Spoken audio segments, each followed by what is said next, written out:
Well, hello everyone, and welcome to yet another episode of Truth Be Told, where we find the facts from the week before in finance, stocks, and all the other important facts when it comes to finance, and we bring them right to you, whether people like what we have to say or not.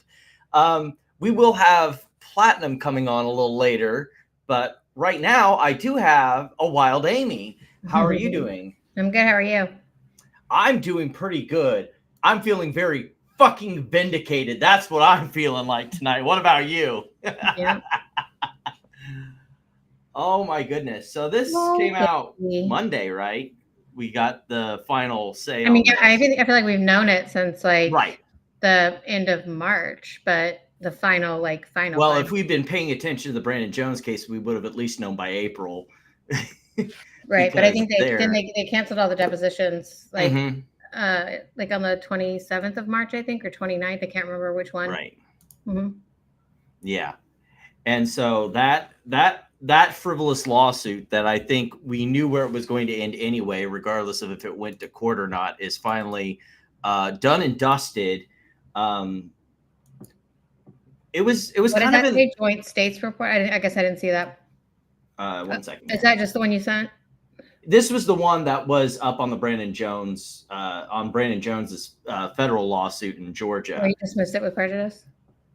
This was just that they were talking about it, and then this is the one in Florida where it was dismissed with prejudice, which means they cannot bring it back up again under these same facts. Yep. Which sure sounds like settlement to me, and based on, like you said, like they were in the middle of deposition against me. They were planning you and Doug. They were going after Pulte Group still. They were going after Ryan Marshall. They were doing all these things, and all of a sudden, it all stops, which makes me. I wonder if something happened. I wonder if some interesting material facts that were not known before suddenly came to light, and Bill's fucking pucker tightened 5 sizes, because that's sure what it seems like. And usually a settlement's like, oh, well, it's mutual parties. And since it's, between private entities, we don't get to know the settlement terms unless they want to disclose it. And of course, we had the little deceitful, I think. I'm guessing he had to. Both parties pay for their fees. But if you're getting a settlement, you can say that up front. But that just means that the court doesn't have to deal with it. I'm guessing he had to write a check because, I mean. Oh, yeah. Jones also dismissed the federal case in Georgia. So I'm guessing that cost him a little something. I bet, because if he thought he was going to win this, he'd just keep going, and he's a vindictive little prick. If it looked like Brandon Jones was the one that wanted to settle, I think we still go to trial, which is why I don't think Jones wanted to settle at all. Yeah, Jones would have taken us all the way through. Yeah, and so, yeah. And so that's why I think that Bill was the one that settled, and it was at his detriment that this. Well, I mean, it is because it's a voluntary notice of dismissal by Bill. Mm-hmm. Well, I mean, the other side was a voluntary dismissal by Brandon Jones. It's just that they were the plaintiff on the case. So, right. But as far as outcome goes, I think it's pretty obvious where the outcome is. We've been reading the tea leaves on this one for a while. I think it'd be very interesting because, we'd had a lot of speculation about, what was it? The one that he said did the research and everything. And there was a big fight over the river. Why am I? It's because we haven't talked about this lawsuit. Oh, the Charles River. The Charles River Associates, because they kept trying to hide because originally they put them on there as part of the and then once you're talking Jones about the discovery of who was behind the counts. Yeah. Mm-hmm. And they started hiding that. It makes me wonder, did Brandon Jones find out who did the real investigation, and Bill didn't want it found out, who had been nosing around in Brandon Jones' business, and that's why this disappeared? I don't know. I feel confident that Billy has some experience in that area.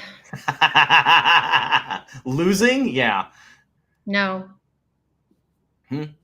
No, getting information, acquiring information. Oh yeah, yeah. But that was a brief little. Well, considering Charles River is an analytical company and not right. a forensic, they'd be able to determine what sort of effect the Brandon Jones posts would have had maybe on but his they wouldn't public be able persona, to but discover, they wouldn't be able to identify.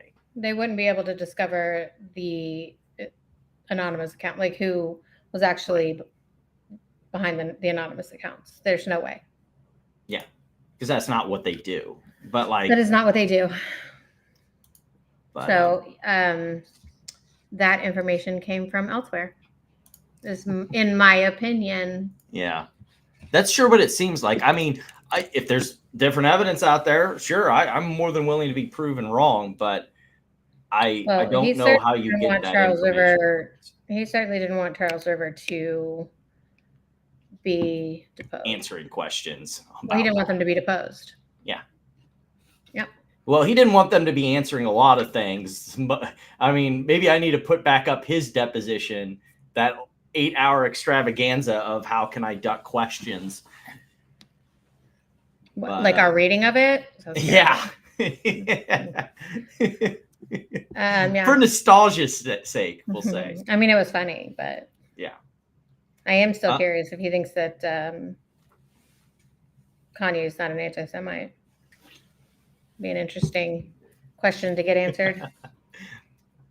Yeah, I mean, it's very current events. That isn't the only thing I've got from the Pulte lawsuit situation.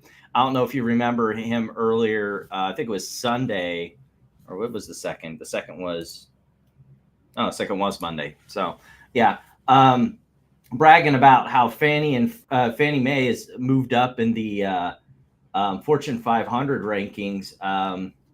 Except like he had nothing to do with that. All those figures were from last year. So won't stop him from taking credit for it. Yeah, well, I mean, taking credit for things that he had nothing to do with is kind of his MO. Absolutely. As far as that goes. I don't know how pictures of me with Kanye West got pinned to my Instagram. I don't know why anybody at Ploot Fest 1 thought he was coming. Yeah. Who wouldn't? I mean, I don't know. It's weird. Yeah. So, and then I just was reading in housing that the senators, there's 14 senators, I believe, who are like, hey, knock it off with the privatization shit. Yeah, the problem is that from what I've seen is that they're Democrats, so I don't know really what they're going to be able to do to stop it. It's like it's good to get your voice out, regardous of if you can or not. It's not a priority for Trump anyway. Yeah, I mean the only person. Well, he said as much that's behind getting his budget passed. Bassett said it. Bassett said, you know, we have to get the trade deals done. We want to get the tax cuts done. We want to get this done. We want to get that done, and then we'll talk about it. So. Yeah, I mean, I don't think it's happening anytime soon, and I don't think there's any way to do it without affecting the mortgage rates. So I don't think it happens. Well, that's another thing that's been coming up is he's been continually fighting Jerome Especially with how Powell volatile the rates are. Rate thing, and I guess the rates are like the rates and the yields and everything are like. For a market that shouldn't be volatile, that it's pretty volatile, and so I don't think because they're doing some pretty volatile things, and throwing a pebble in that pond, I think, just makes it worse. Yeah. So yeah. I don't know. I doubt the rumors are true, but there's been a lot of talk around the water cooler that Jerome Powell might just step down if Trump comes after him, and I don't. He won't. Trump can't do anything to him. And his term is up next year, right? Yeah. Yeah. And I don't even think he wants it again. Yeah. I think that he made that pretty clear, like, regardless, before we even knew the outcome of the elections, that he literally wasn't interested. Well, if Trump goes after him, everything else, I mean, everything just gets so much worse. It's not going to and there's been an opening up in that a little bit, because if I remember correctly, there was a recent Supreme Court ruling where they overturned one of the stays put on one of these like half a bazillion Trump lawsuits that are going on, where he had fired some heads at some of these non-government entities, and the Supreme Court apparently overturned that and took off the stay. That's not saying that it may be eventually ruled that, you know, he couldn't fire those people, but it kind of opens up a little bit of a window that, like, hey, Donald Trump may just fire Jerome Powell because he can, apparently. But He won't. we know that even if that was the case, Jerome has made pretty clear, not allowed under the law. Right. He won't. He won't.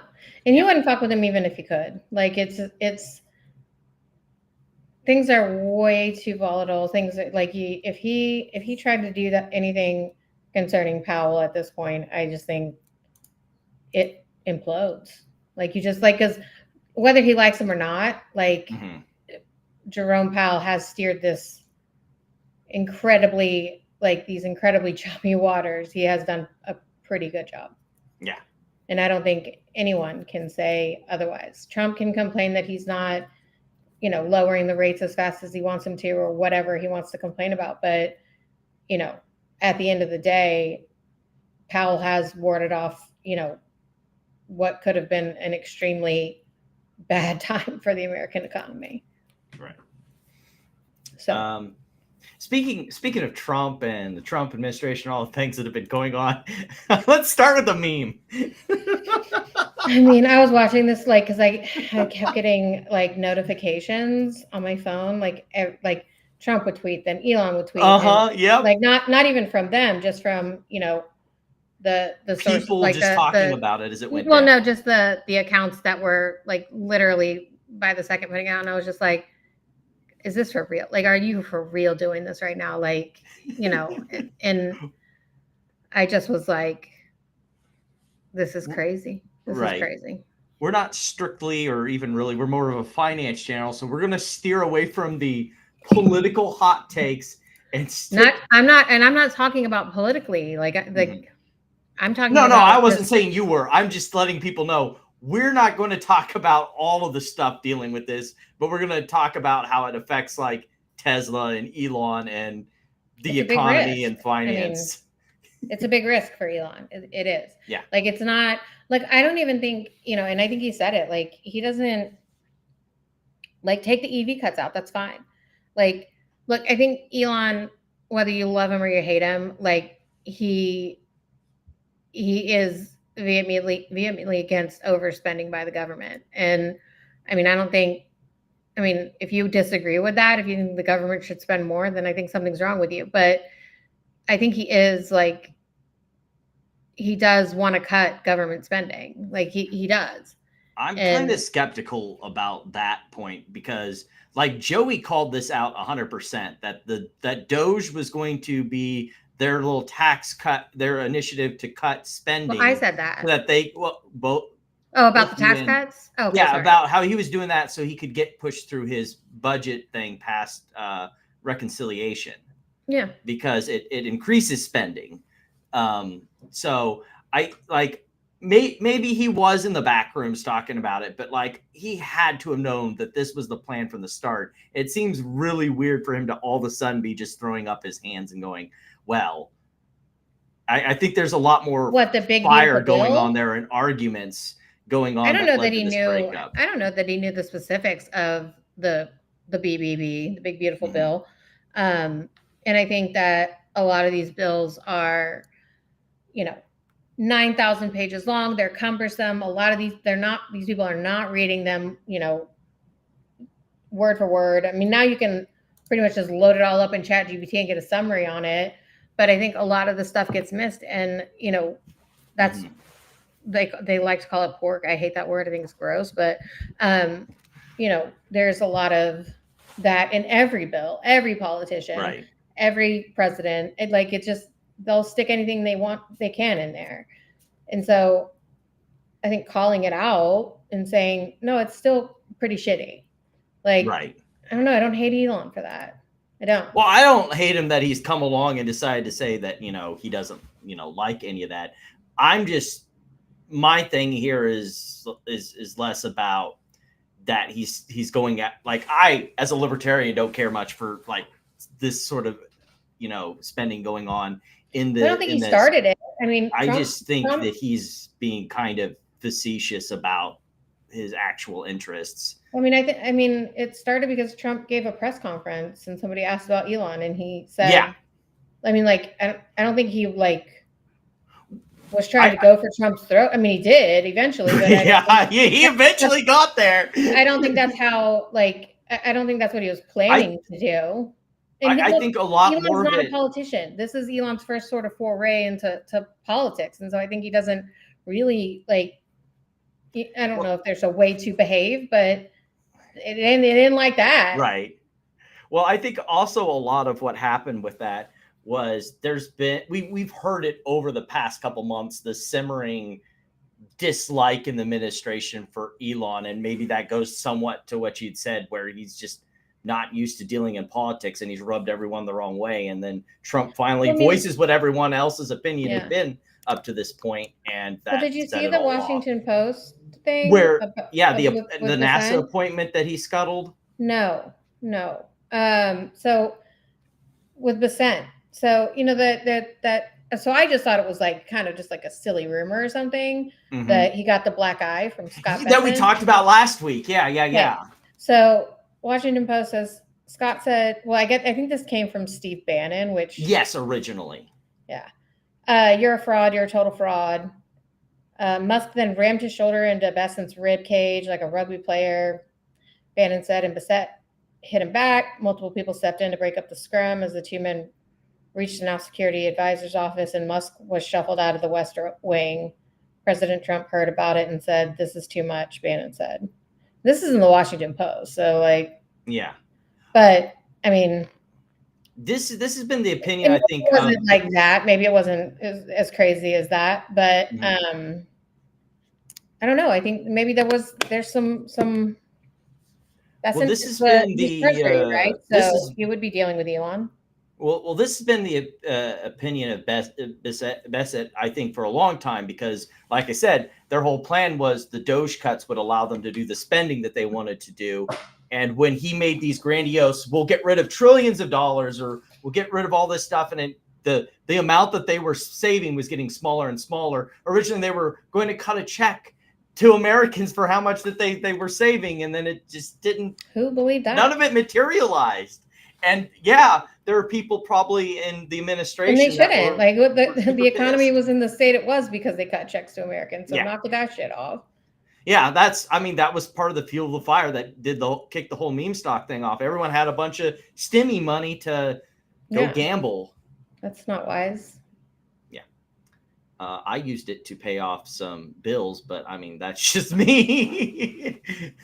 Pay down you got some? That must be nice. Yeah. Well, I wasn't doing any PPP loan fraud. Just saying, I wasn't taking out a PPP loan for a business and then, casually getting it written off by the federal government. Or what was that one car where they said a PPP loan or something on their license plate? Mm-hmm. Oh my goodness, that whole situation was just bad news bears. Yeah, but speaking of like continuing on from that, we're going to of risks that are in the pipeline given this breakup. Elon Musk has asked for his legal team has asked for an extension on the SEC lawsuit thing. This is basically just the whole failure to disclose that he had the interest in Twitter within the regulatory time frame. So, I mean, this is like speeding ticket stuff, but there's that.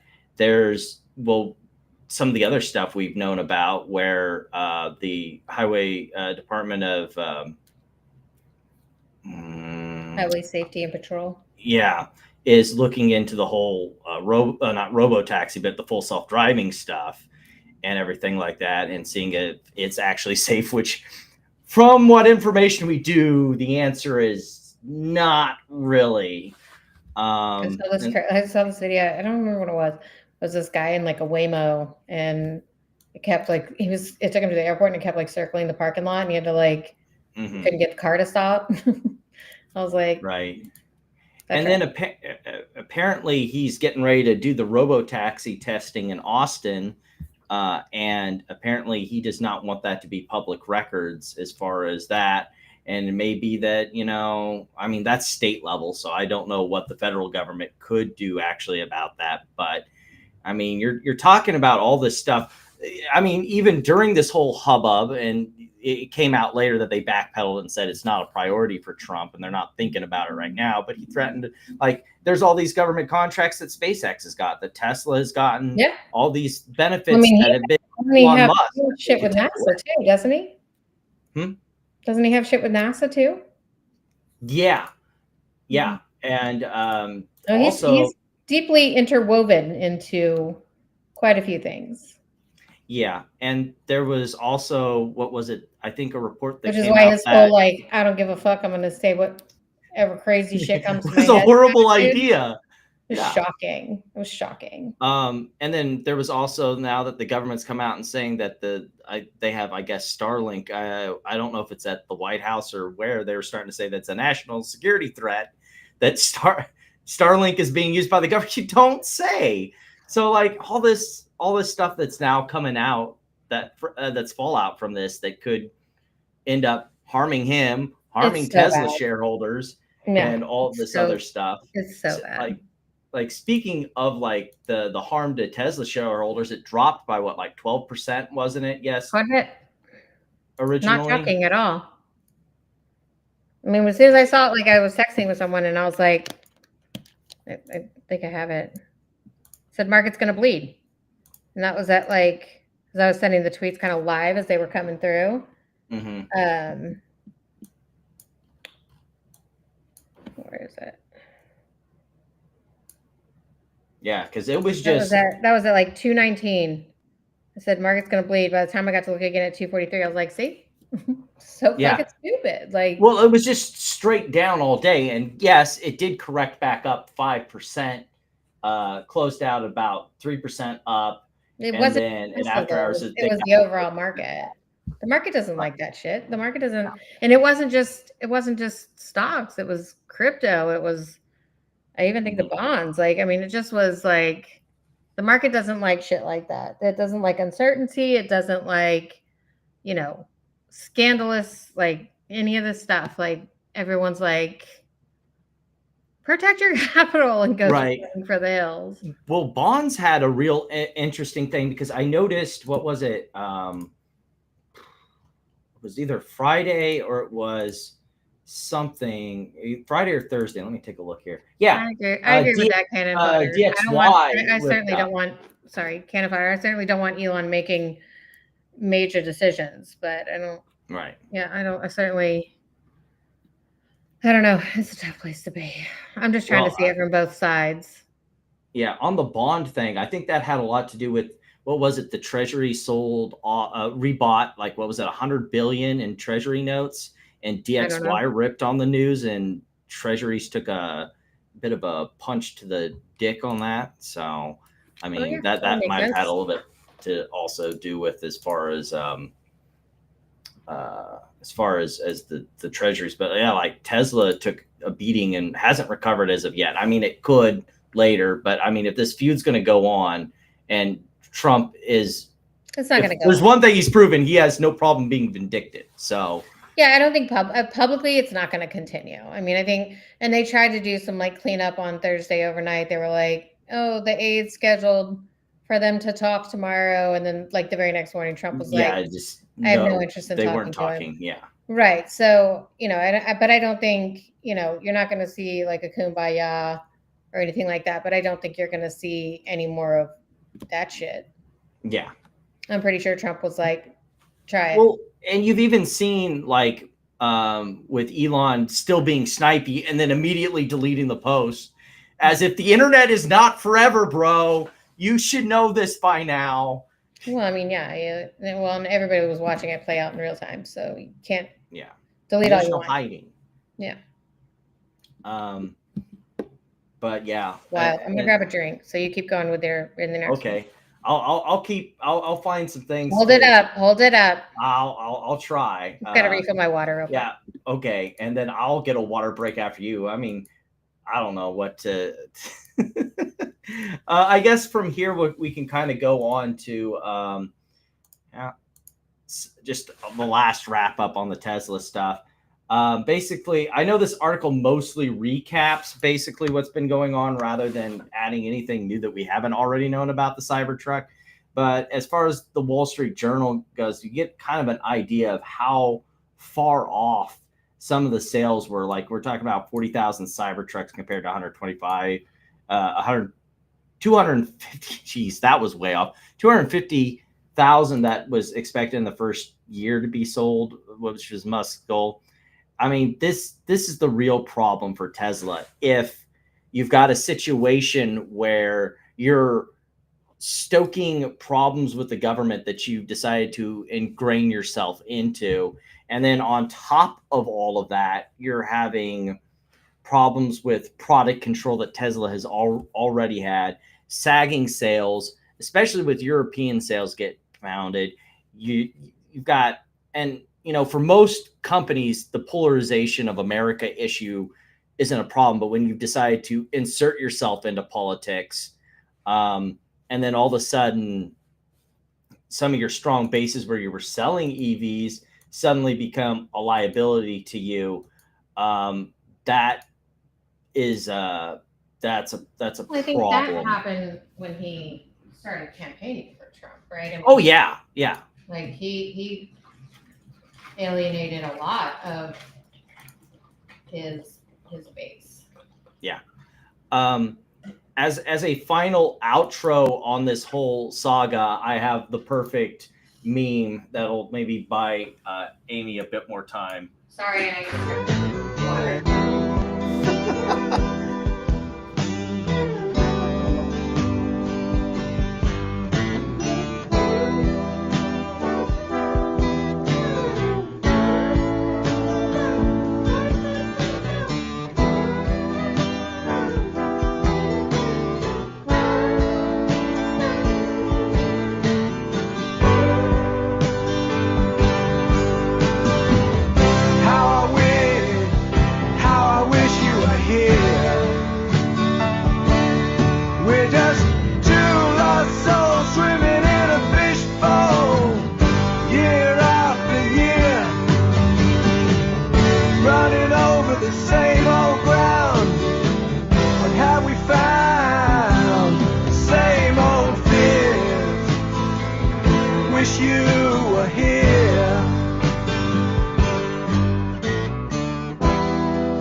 I mean, this is funny. Who made this? I know.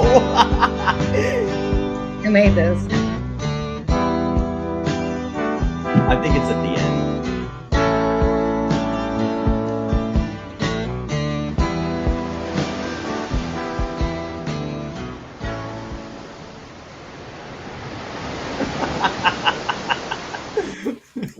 So I think we could put an open shut case on our coverage of the bromance gone awry. I still have some quick things to wrap up as far as the Trump side of things that are non-Elon Musk related. I didn't know about this until I saw the article, I think today, that the SEC has dropped its lawsuit against Binance after Binance decides to list Donald Trump's stablecoin from the World Liberty Financial. So this. I mean, is it even shocking at this point? I mean, no, it's not. And that's what's terrifying about it. It's not shocking anymore that there's government corruption going on and no one seems to be willing to do fucking anything about it. It's just kind of sad and pathetic at this point. Well, look, and this is what I was telling my friend. Like, Trump is rogue. Like, I don't think, he doesn't have a second term to run for. He's like. So he'll just do whatever fuck he wants. He's fucking rogue. And to me, that's terrifying. I Well, it's remember kind of the Trump terrifying for years of markets. trading in the stock market. Like, I don't need to relive that. That's again why I went cash in January, but like Right. at the end of January, because like Trump in the market is, I mean, like if I know some people are trading it and they're doing pretty well. Good for you. I'm happy to just sit on the sidelines because like Right. this guy, and he's way different than he was in his first term, and like. Well, that's what I've Like noticed like too. he gives zero fucks, zero. And that's Because scary. like the first term, it's like, well, he's an average Republican, so there's things I'm going to agree with and Not an average disagree with. Republican. Well, I'm He's an old school populist. Democrat. And but the second time around, it's like this is like bizarro world. Like I'll just do whatever the fuck I Look, want. I think that there will be some people who will tell you that this is what they wanted. This is what they wanted after Biden. So Yeah. that's what you got. Can't change it now. I guess. What are you trying to hold off on? I know you're waiting for Platt. What is it? I wasn't. I haven't been. Okay. Oh, I was planning on waiting for the Pulte stuff till she got here, but like, I mean, it wasn't. I thought it was something else. I don't think so. Okay. Yeah. There might be some stuff when we get to the meme stock stuff, which we're getting ready to. She did mention this one and share it with me that we've got a new DJT offering for what is that? 12 billion with a B. Dollars or shares? Yeah. Dollars, common stock, preferred stock, debt, securities, warrants, rights, and units. So just about everything. They just filed it, or it's an offering, or is it a mixed shelf? This is preliminary proposed dated June 5th, and it looks like a mix because we got common stock. Right, but are they doing it, or are they just filing a shelf? They're just filing it. It looks like because it's proposed. Okay. Because when this came out on the 5th, DJT stock also dropped. So like this is like we talked about earlier that as far as how much money they have, they're not in any, because like their cash burn is a lot, but they've also taken in a lot of money from the de-SPACing and things like that. They've got warrants, and now they're going to issue another financing pipe, some more convertible notes, some more common shares. At least they're proposing what looks like roughly 56 million in new shares, an equity pipe, which I assume in the aggregate amount of approximately 1.44 billion at a purchase price of 25.72, private placement pipe financing, and up to 28 million in shares issuable upon conversion of those convertible notes. But of our 0%, are they gonna? They're not, are they? 0% coupon convertible senior notes. They're not going to do the MicroStrategy bullshit. They are, but like, wow, my God, working for everybody else. Jesus Christ. Ponzi's are cool. Mm-hmm. I mean, what? That's what I'm saying. Like, financial engineering is all the rage. So why wouldn't you expect? Why not? Why freaking not? You expect it from everybody now. I mean, you shouldn't be surprised about it at all. It's not so much the surprise. It's just like that numb sensation that it's not going to stop until it stops working. This Ponzi scheme that people are doing with Bitcoin is going to keep going until it burns everybody. And it's just, I don't know. I don't know about everybody, but, and I mean, a lot of people, let's put it that way. It's going to burn a lot of people. They're not making people buy it. Yeah. Oh my goodness. Well, it's a good thing that we're only 30 minutes in, and 40 minutes roughly in, and we're getting to the meme stock stuff, because there's quite a bit of stuff that I found at the last minute. That I found, some lawsuits, some ones that they happened at the beginning of last month, but we hadn't noticed them until they popped up into my radar. We'll get to those in kind of the middle to back half. Oh, I knew what I was holding off to. We'll hold off on some of that metamaterial stuff for Platinum to show up, because I think she had been following some of that. Those are so bright. It's like giving me a headache, but now it just looks really weirdly dark in my house. So just like that looks weird. Yeah. Yeah. What you need to do is find like an office room and then set the lighting how you want it. Yeah. I mean, the lighting is not exactly how I'd like it in here, but it's an isolated room where I can control the lighting so it looks all right. I've been warding off a terrible headache for like days, but it's fine. I'll live. Get some ibuprofen on that stat. Yeah. I'll live. So anyway, the first thing I want to talk about now, I have been following on this. It's strange that this was a new article that came out about AMC theaters to run even more commercials before movies play. But from what I've understood with some of the research I've done, that movie theaters are kind of doing this thing where they're increasing the amount of advertisements. Commercials or previews? Not just previews, like advertisements. Okay, paid for commercials. Yes. Okay. Which, the famous grifter line, not financial advice. If you really think that like movie theater, like I think a lot of this has to do with like the pricing issues. Like people are having tight budgets, and to keep ticket prices from, going upward, the only solution. We've already increased ticket prices. What are you talking about? Yeah. Well, they could be higher. The only reason they're making more money. Yeah. Blunt prices is to, raise the amount of advertisement revenue.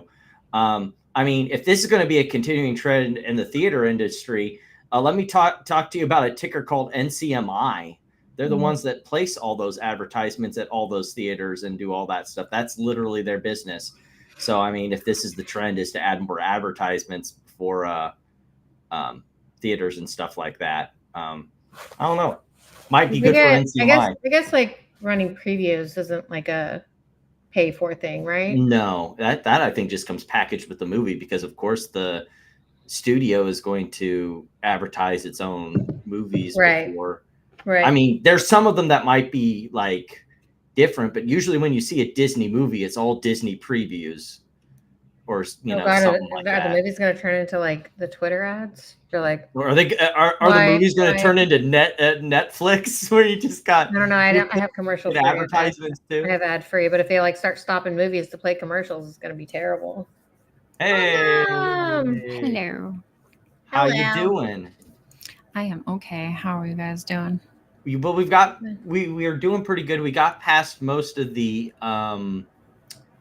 stuff that is kind of the mainstream opener. We talked about the Pulte lawsuit. We talked about the bromance breakup. We're now just starting on the meme stock stuff, talking about how AMC apparently is adding more commercials before their movies, but it's kind of an industry-wide situation. So NCMI bullish. Like how much more? What does even more mean? Let's see here. Platinum spot. Is that for me? Yeah, I know, right? Are you in charge of this campaign? Screens right before the start of the film. Almost 6 years ago was a lone holdout among major theater chains when National Cinema first introduced, a new ad spot predicting that the U.S. moviegoers would react quite negatively. I don't think it even says how much more. But it says it's going to start the 9th. So 2 days. Well, I feel like that's no big deal. They already play previews before the movies anyways. So and when you and just like when you come into the theater early before they start the movie, there's advertisements that play B-roll basically until the movie starts. So like this isn't particularly anything too new as far as it comes to the industry. If you don't want to see them, I guess just go a little later. Yeah, just wait for the movie to start and rush in. It's like 30 minutes be extra loud. Of previews already. Was it going to be like 45 minutes, an hour? The movie's going to take y'all good gosh darn day. Yeah. So we are into the part of the episode that's what scammy thing is Mullen doing today? We do have some new Mullen stuff, but let's get rid of the old Mullen stuff. First of all, Bollinger did dismiss the case. It seemed like that there was an agreed upon. Well, I don't want to call it maybe a he's settlement. Putting out a post that he's the new CEO of Bollinger, so I assume that's what happened. Yes, yeah. Part of the stipulation here was that David Mishry is now the CEO. Well, it wasn't part of the stipulated in here, but they completely paid off in full Bollinger's loan and everything, and they're going to pay for the cost of the where is it? Of the could have lived my whole life without seeing his man boobs, but yeah. Well, and that was kind of what the Kindle had pointed out, was that basically they're already purging people out of the business that were part of the Robert Bollinger takeover of Bollinger Motors. So I think that was kind of to be expected.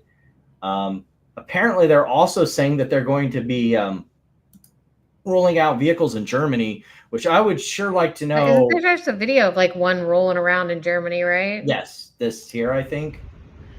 Mullen or Bollinger?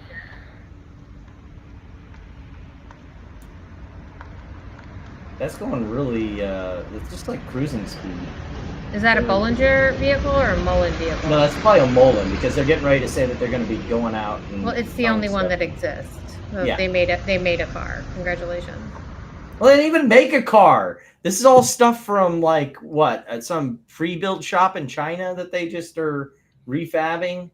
Mm-hmm. They've been trying that like the last time they tried to show a car, the mirror fell off. Like, don't believe anything you see from Mullen. At the event that they ran or whatever it was.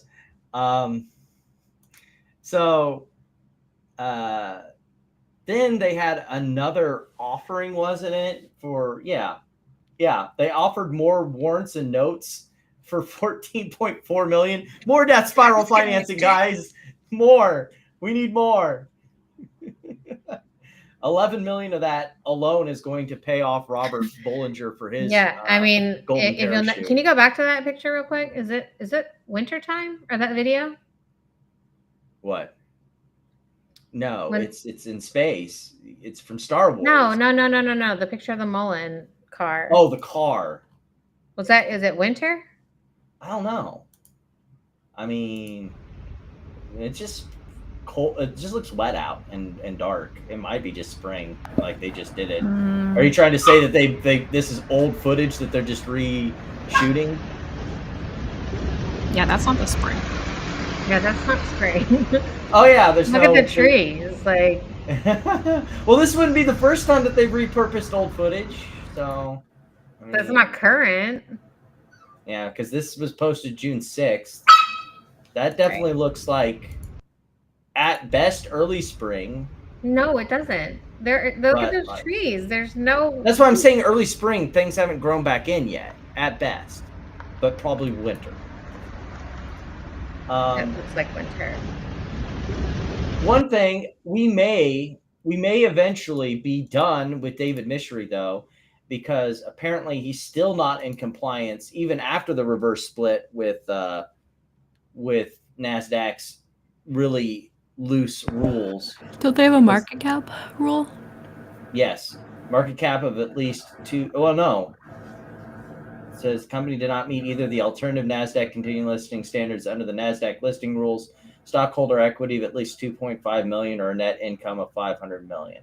Do they mean by stock shareholder equity as in like what you said, Platinum, where it was where it's the, or they actually mean like shareholder equity as in what's net on the income of 500,000? I mean, I feel like okay. They have a net income of like $3.50. Don't they have? Okay, whatever. Continued listing requirements. At least two requirements acting minimum bid price of at least $1 per share, at least 300 public holders, at least 500,000 publicly held shares, and a market value of at least 100 million. There you go. At least 1 million. Yeah, 1 million. But weren't they not even that a little while ago? Let me take a look. MULN. Let's see here. Their current market cap is 3.47 million. Oh wow. Current, like after the. Oh, after that last week though, right? Yeah. Yeah. So they might net still be income good. is like after your expenses and everything. So I mean, they don't have any income. Exactly. Yeah. There is. What is happening? They're negative income. That's the point. That's always been the case with Mullen. You just solved the riddle. But we also have a new Mullen lawsuit to go along with it. I'm not going to go too in depth for this one because there's a different lawsuit that I actually want to go in depth on and waste our time on rather than this one. But apparently this one is a contract dispute. You know, it's the Mullen special when you have a contract. Like, what is it with Mullen about writing contracts and then not completing them? This one is with, I think, one of their vendors. Breach of contract. Wow, that's a really short. Like, are you not going to tell us any more about this? Complaint. What is the complaint? Is it just a simple breach of contract or what? Yeah, it sure seems like it. Breach of contract. On May 19th, 2022, Mullen issued its purchase order to RLE to design, build, integrate, and value complete 2 off-track vehicles in the amount of $3.6 million. They're supposed to make them vehicles? Yeah. In the contract? It completed the obligations under the purchase order and delivered the products.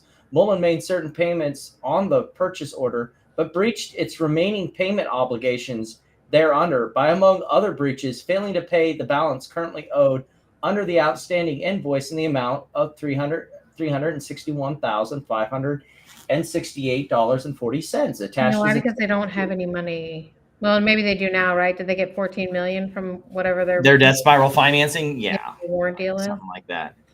So, what did they sell those warrants for? Does anybody know the price? No, I didn't check on that.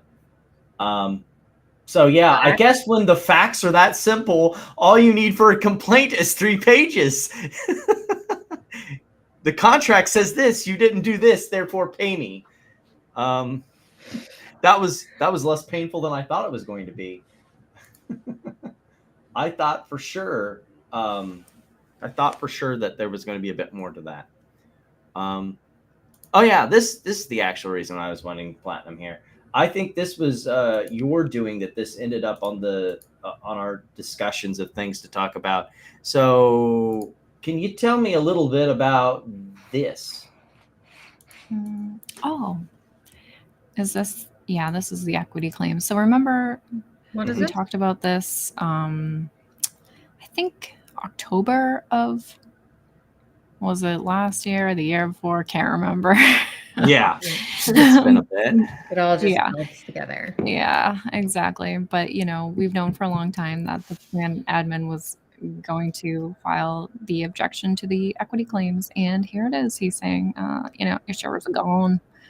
Sorry, but the objection is sustained. Yeah, what? Yeah, which is kind of foreshadowing for the hearing. All the equity claims are just like a blanket. So there was only if there was an exhibit A, which did have. There it is. Those are the people who filed claims, who pressed the button on the Kroll website that said file a claim, and they were like, "Don't mind if I do." And I have shares. Give me are money. They common shareholders? Former shareholders, yeah. Yes. But just common. Right. I think that's the only Someone class. filed a claim for $27.85. You miss all the shots you don't take, right? Yeah. I mean, you got a Venmo? I can send her $27. Right. You know, And they called it a priority claim too. That's the fun thing about that. I like that. This $27 is a priority claim. I mean, one of them's like 101,000. Good Lord.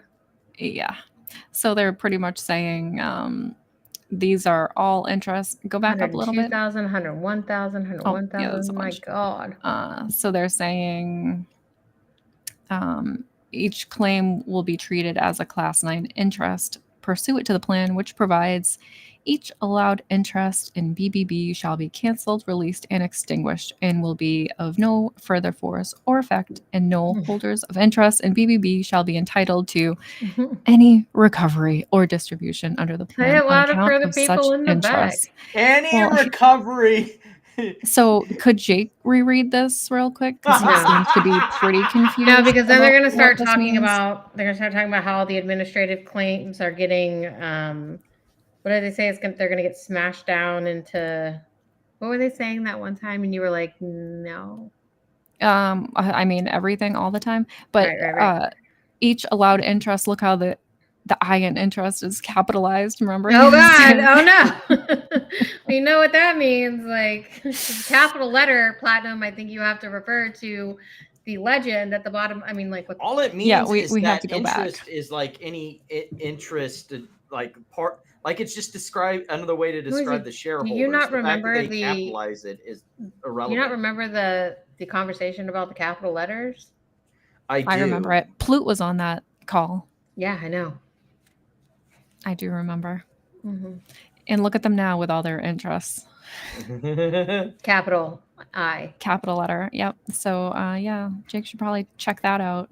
I'm sure he's not reading the docket anymore because it's very depressing, but you but he's still pretending like, I don't know if you've seen, but I'm pretty sure he put out a tweet like this weekend or whatever about the interest in BBB. Did he and really? How, yeah, the same story about, well, there's only one definition for interest, so that means that Ryan Cohen has a fake, you know, he's still with this stupid, like, Ryan Cohen has a fucking purchase agreement, blah, blah, blah, you know, bankruptcy, fraud, securities fraud, the whole nine. Oh man, I missed the comment section. Usually Amy's on top of this for me. Rubbing my ex. Back to our Mullen conversation. The mirror stayed on this time too. Great job, guys. Yeah, great, guys. That's what that's about. Okay. It's just in the wrong season, but it looks great. Mm-hmm. I know that could have been from last year. Who knows when that video was knows?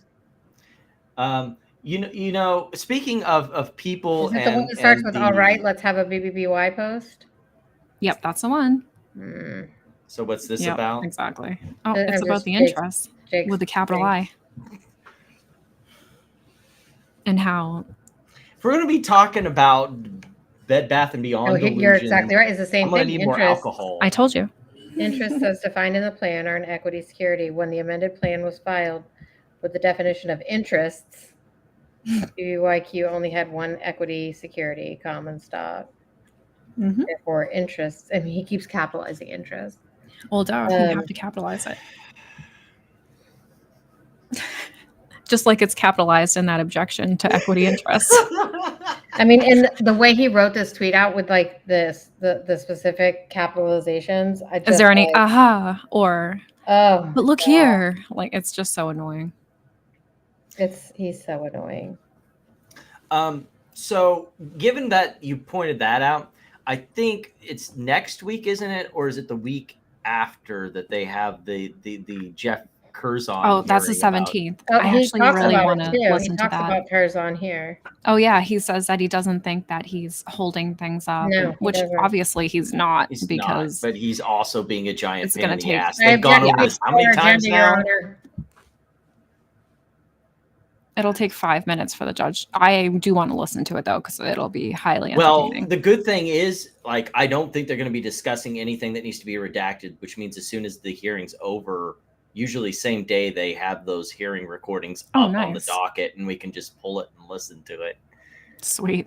Should be good. He's going to object to everything again, hopefully. Oh my God, I can't wait for this cringe fest.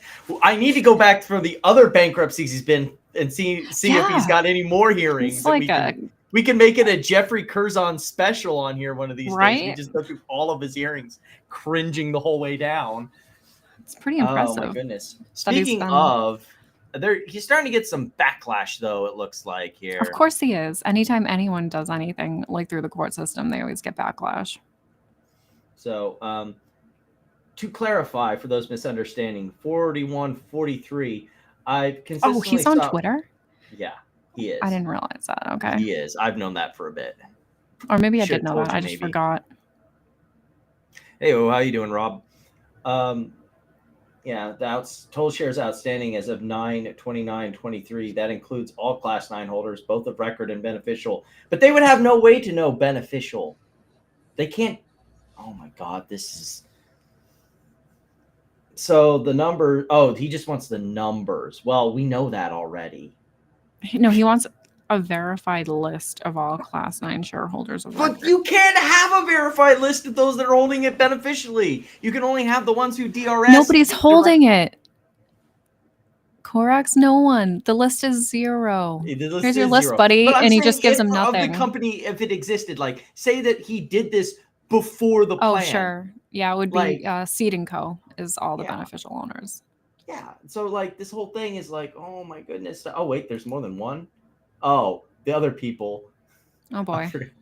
The comments. They. Oh my God. they be spicy. Yikes. I think people are slowly becoming more. How to put it in the BBBY community? They're becoming more nihilistic about their situation, and every little thing that is even so much is out of whack from their narrative. They've got zero interest and zero time for, and they do have zero interest. Got him. This is true. Sorry. Oh man, With a I'm capital glad that I I. can tee some up for you. With a capital I. Capital I, exactly. Well, I'll make sure to go back into YouTube's auto closed captions to capitalize. Oh my God, all yes. Thank you. times we use interest. Perfect. Maybe the AI will We need just a hear me definition say that and do page. it of its own volition. Yeah, we need a definitions page for the show. Definitions page for our channel. I mean, I've never seen anyone cling so tight to a fucking capital letter in my life. Oh my God, yeah. That's what he does. so- That's what he did the whole time, though. Like throughout the whole thing, holding to 0. But then this guy starts his sentences with lowercase letters. I mean, remember the GC thing, and he thought that meant going concern, but it just meant general counsel. Like he Yeah. just with the letters, it's just too much. I can't. Oh my goodness. Like I can't. There's so many greatest hits when it comes to that. The Jake catalog. Yeah. So I know we haven't talked about it in a sec, but I think this is more interesting because we've got one of our new meme stocks that we talk about. We've got fun. we got some new Wolfspeed stuff, new-ish. Oh. They found some money out there. Well, potentially, possibly. Like Wait, this is just is like this a Hudson summary Bay of Capital or everything. This is more of a summary of everything that's been going We could on. give you It's up to $1 not- billion. It's not necessarily new information. It looks like recently that they got an ATM where they printed out some more shares to get some more money, and a new debt arrangement. Some of the stuff that I did also learn that happened recently is that I wonder if it's in this other article. We'll wait to get to that if it is.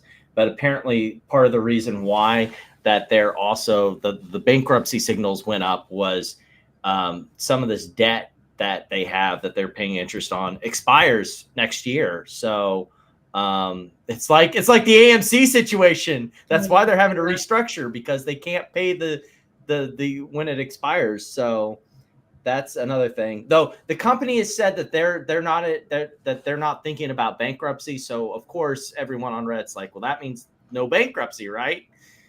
Wait, the That's it. company said that when? I thought they were Supposedly looking there at was some bankruptcy. article, some article that went out. I have to go dig it back up where they were saying that, yeah, the CEO came out and said we're not Correct. Oh, contemplating sort of like bankruptcy Sue right Gov. now. That sounds Yeah. like Sue Gov with her E-Trade little Right. stupid thing eToro, with the eToro. wink. Correct. Yeah, that's the one. Right, where they were question over basically here. like, let me see if I can find the article again because it was Because like one of in their those. financial report, it literally says either in or out of court restructuring, which They're Right. always we gonna all know what deny- that means. They're always Right. going to deny bankruptcy until it happens. Exactly, because if you admit it, you Oh yeah, that's bad news. Yeah, right. your stock's done. There's no way that you can use Over. equity to finance anything. Exactly. And they already put it out in their financial reports. So they're already being public Yeah. as much as they need to be. They're like, oh, it's already in Right. there, right? And then they can It's a puffery going is allowed. concern, not general Puffery counsel. is the Sue Gov specialty, right? It's just like, oh, No, everything's good. Oh, here it is. So Correct. Rob K asked you if you know Ethan in real life and what he's referring to when he mentions you being in court. I mean, I can answer that if you're looking. I don't know what I've never met Ethan in real life, nor do I have any interest in meeting him in real life other than to punch him in his stupid fucking face. I think he's talking what about he- the. Yeah, so this has been Allegheny. known canon for a long time that I filed into the Delaware Court of Chancery case to basically ask the court that he stop sob sitting restrict him from sob sitting the fuck about. And one of the requests in the filing was like, it's a complicated thing because when you have a class action case like that, the lead plaintiff and the people who filed are the party at interest representing all the other shareholders. And the defendant, AMC, is the other party. So I wasn't a party when I filed. Ethan wasn't a party when he filed. Daily Blend wasn't a party when he did his attempt at intervention. All the other interveners, Al from Boston also wasn't a party. So technically, all of the stuff any of us said on that court document was fucking white noise as far as Vice Chancellor Zern was concerned. She didn't even have to respond to it. And, she took time out of her busy schedule during that case to respond to it when she deigned to do so. But one of the things I pointed out in there was, Ethan is a pro se litigant. He can only represent himself. He cannot represent others. And him trying to represent other AMC shareholders is a violation of Delaware law and just about every other state law that says that if you don't have a law license, you are practicing law illegally. And he should probably cease and desist from that. And the court agreed. That's all that matters from what I filed. And that's why he's pissed, because I pointed out that he's a know-nothing dumbass and should shut the fuck up. And that's why he hates me. Because I know, even though I know a thimbleful of law, it's a thimbleful more than he fucking knows. And that's all that matters. He doesn't think so. Well, he can think whatever he wants to. It won't matter here in about a week when he goes back to Rikers. Anyway. Whoops. Back to where we were. So, yeah, so apparently there was an article from DigiTimes where, basically all it was like you said, the Sue Gov thing, where they basically denied the bankruptcy was a thing. So here, let me switch to it. So, resistance, fossil financial, Japanese, Grim Scrap. Oh, so where was it? We don't even have a quote. Admitted that substantial doubt exists in its ability to continue as a going concern. So even in the article, they just quote the SEC filing. So yeah, So that's basically that as far as that's concerned. Apparently they raised some they got new debt that they've sent out. So they're still refinancing. And it looks like they're doing some other, they're also hoping for the chips stuff, but the way it sounds like is This is the big thing, I think, right here. Not that chips is going to save them because they're still bleeding too much cash, but it's Isn't already all been that money going to Intel anyway? Well, Trump has previously stated that he wanted to get rid of the legislation, and yeah, like you said, so I thought that was all earmarked for Intel. So like the article's contention was that it's likely that they're going to Chapter 11, which pretty soon we're going to have the whole Bed Bath and Beyond cycle all over again, potentially. If we see any of them talking about it, it would be all but guaranteed. So the big thing, though, and I don't think it has anything really meaningful because it's another one. Yeah, it is hilarious. There is another. Sorry, I probably should explain why I just said that out in the middle of He was saying that to your story. Yeah, that's what I was saying. And I said, I agree, it is hilarious. And then I would realize that, like, just randomly saying that is not going to make any sense to anyone except the people watching on YouTube. I don't think this lawsuit is going to go anywhere because it's one of those,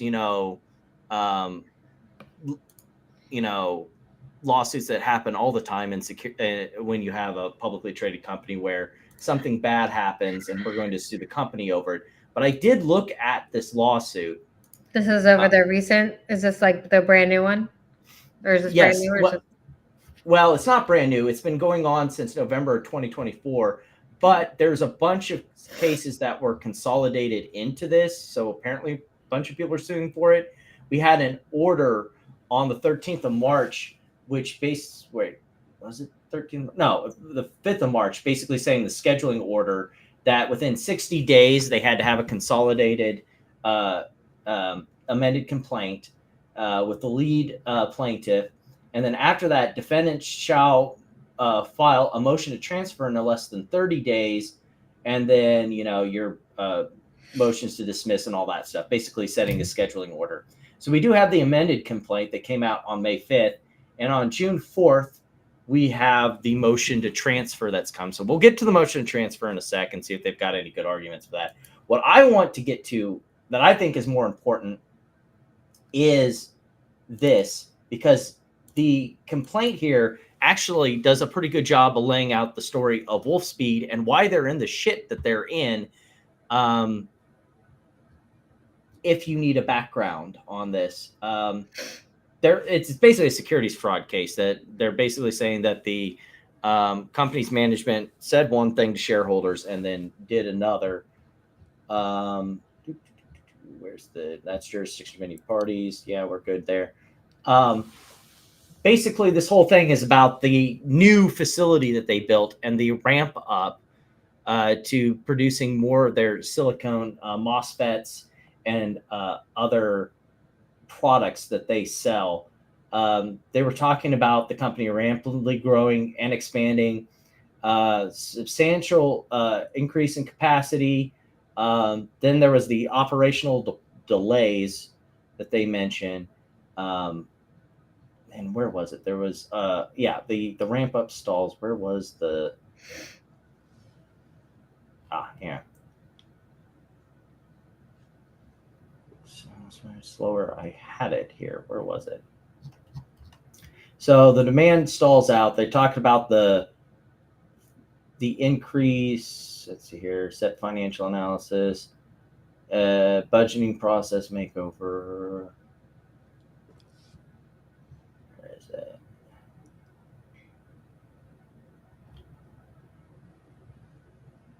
Employees underneath.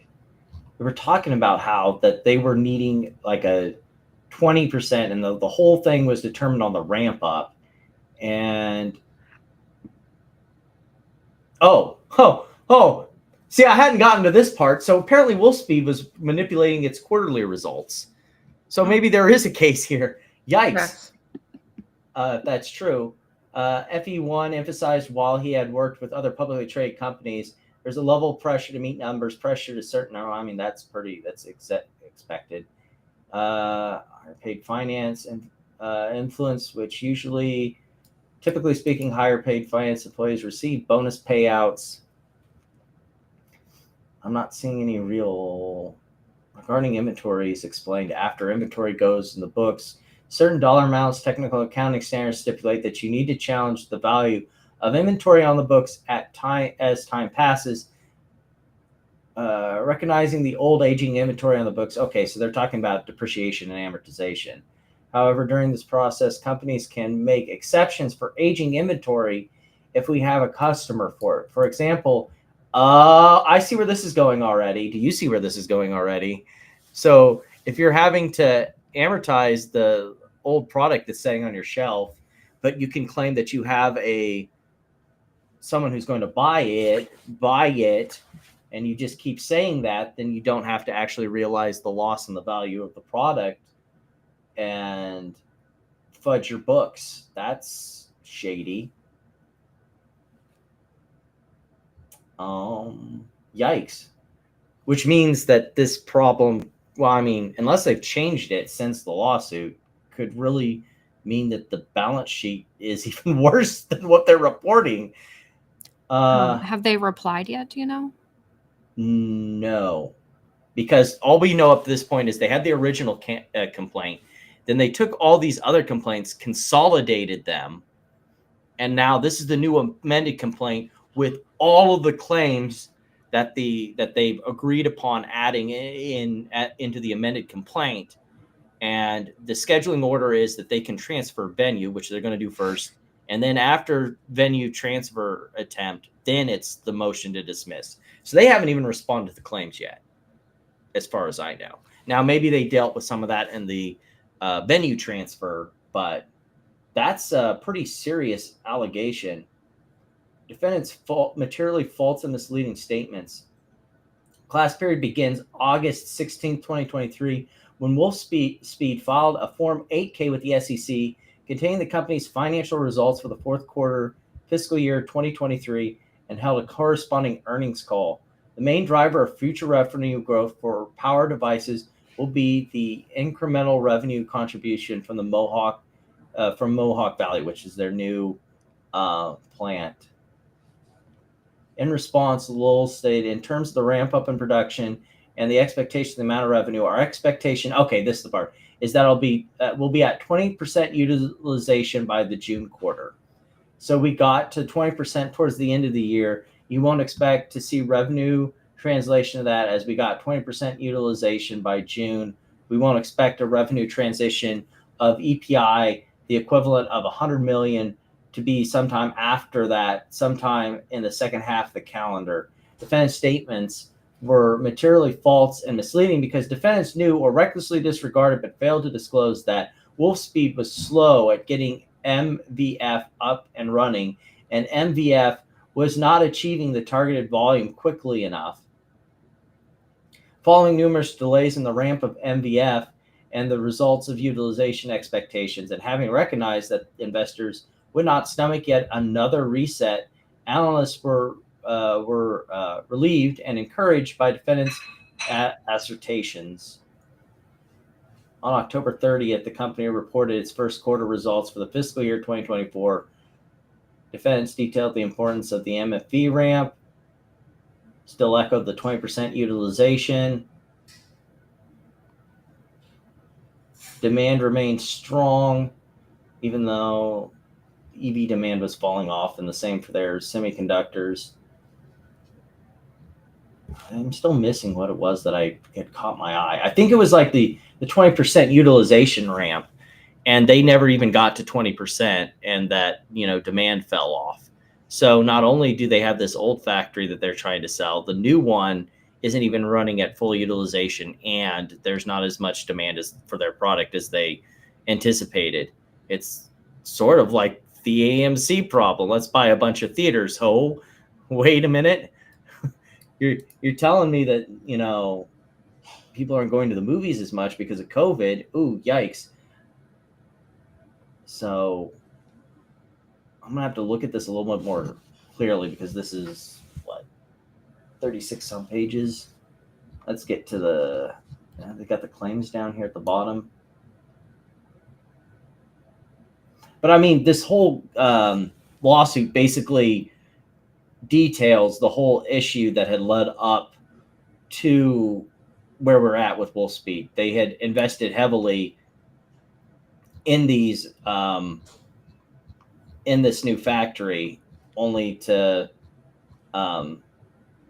only for the market to so fraud on the market reliance. Okay. Which basically resulted in the situation they're in right now. Count 1 against the defendants, violations of 10B. Plaintiffs, courts, during the class period, defendants engaged in a plan, a scheme, and a conspiracy and course of conduct pursuant to which they knowingly or recklessly engaged in acts and practices which operated as a fraud or deception upon plaintiffs. So this is basically, that they basically gave materially incorrect information against individual defendants for violations of 20A. So this is basically the same sort of I suppose the same allegations against Ryan Cohn is the same against anyone that's being charged of civil securities fraud, more or less, by giving false information. But overall, that I think is a good read if you get the chance to go through the whole thing, and I may go over it a little bit more in depth later. But it basically lays out why Wolfspeed is in the shitty situation it's in right now.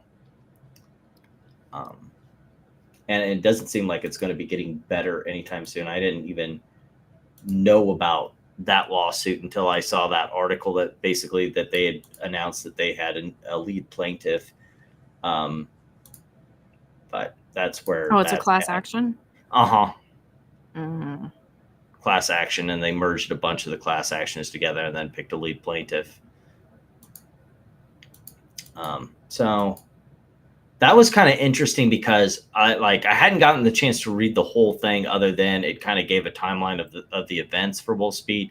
I didn't realize that they basically were also accusing them of cooking the books. That's yikes. Yeah, that's something. It'd be interesting to see how they Exactly. respond to that, because there's some other implications beyond simple, shareholder lawsuit, if that's indeed true.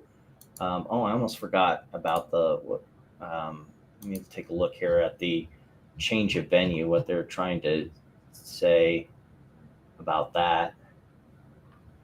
Let's pull this back up and scoot back over, because I almost forgot about that. Defendants Wolfspeed respectfully move the court to transfer this federal securities action to the Middle District of North Carolina. Okay, so they're trying to just transfer it to where they're at. Since they're the defendant, this should be in North Carolina, not in what court is it currently in? Northern District of New York. Yeah, that's a curious question.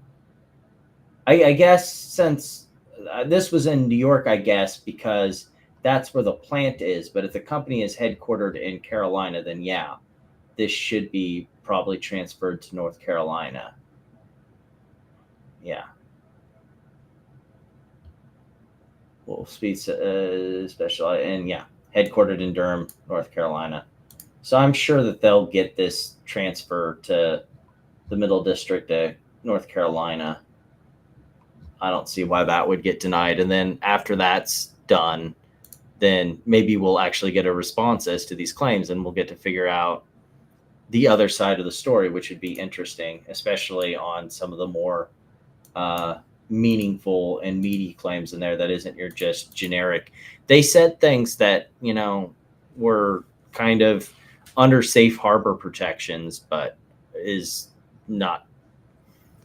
I mean, that's kind of the tricky thing when you say Amy and Platinum, when you're dealing with forward-looking statements. Like, of course, the CEO is going to be optimistic. They're going to say these things that are kind of puffery that could bring in investors, but they're not necessarily actionable.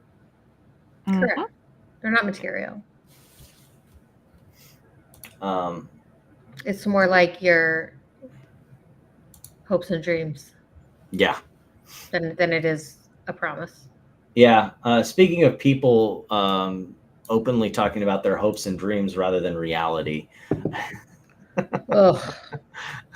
So, yes, we talked about last week, and Platinum, I believe it was you that That had was my stupid tweet of the week. Yeah. that one. Yeah. From So Old Reliable.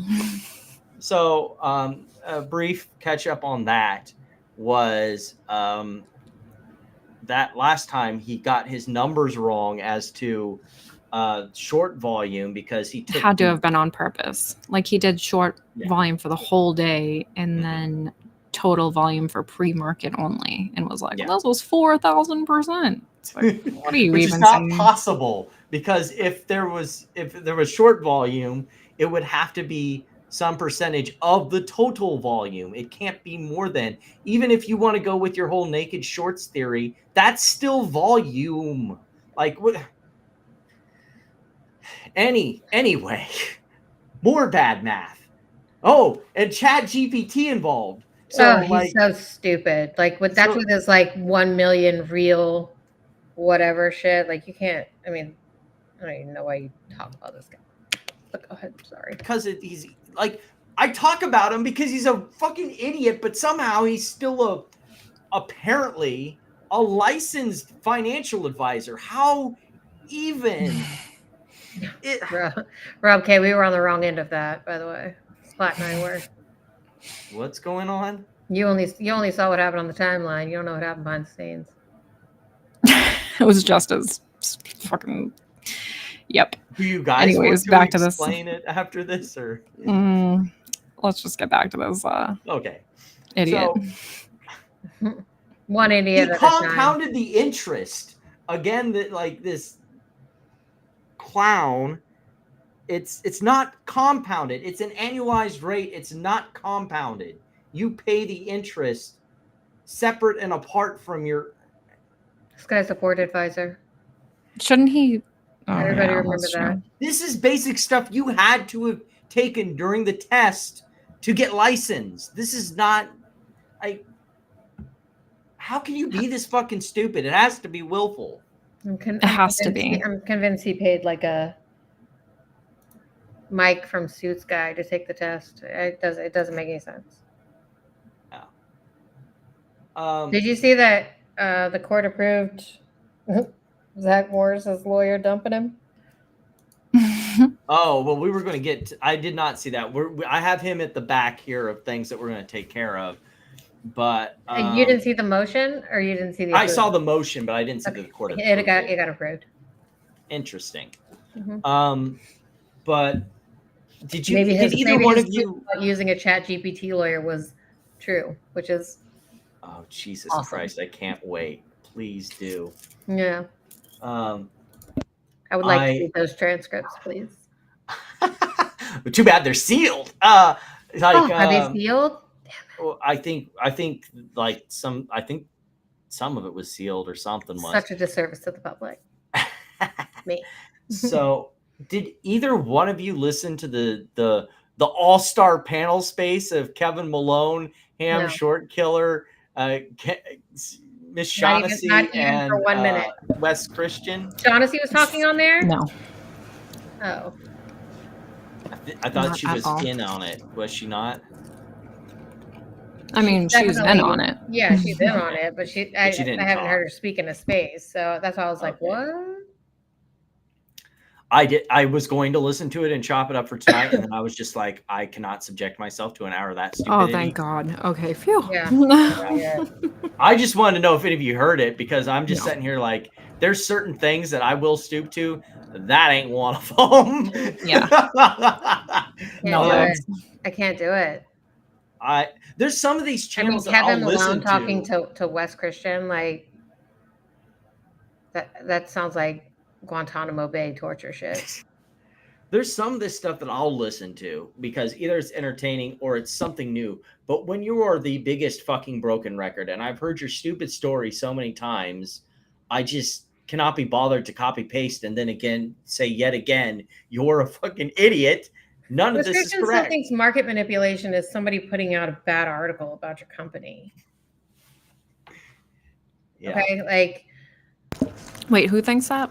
Wes Christian.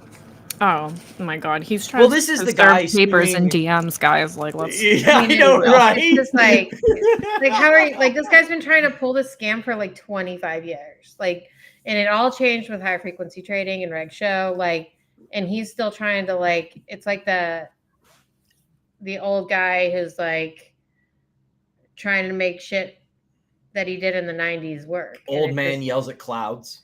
Well, it just doesn't work. Like nothing that he says is relevant to the current market. Like, and it doesn't work. So like he'll go what he's doing because he can't get it. Like no, like, you know, consummate financial person is going to buy his shit. So he just like pushes lawsuits, and like his only goal is to get it past the motion to dismiss. And then he immediately tries to settle. And most companies will pay it out because they don't want to deal with. And what I've noticed is a lot of these companies now are just not having his shit. We'll pay the legal expenses to make you lose. There are some. I mean, not going to be extorted. Right. And there are some. Like, that's like what Doug's doing with the SEC. He was like, we'll litigate.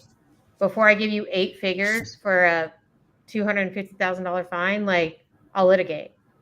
And so that there are some who will stand up to this shit, but like, and even the SEC, but there are also, I think you probably have a higher percentage of companies that are just like, give me what you got in a settlement, make it go away. Like, that's the easiest thing. And that's what he banks on.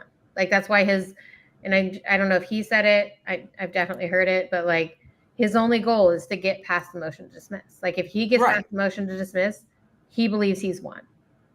Yeah, because then he can drag out and make it more painful.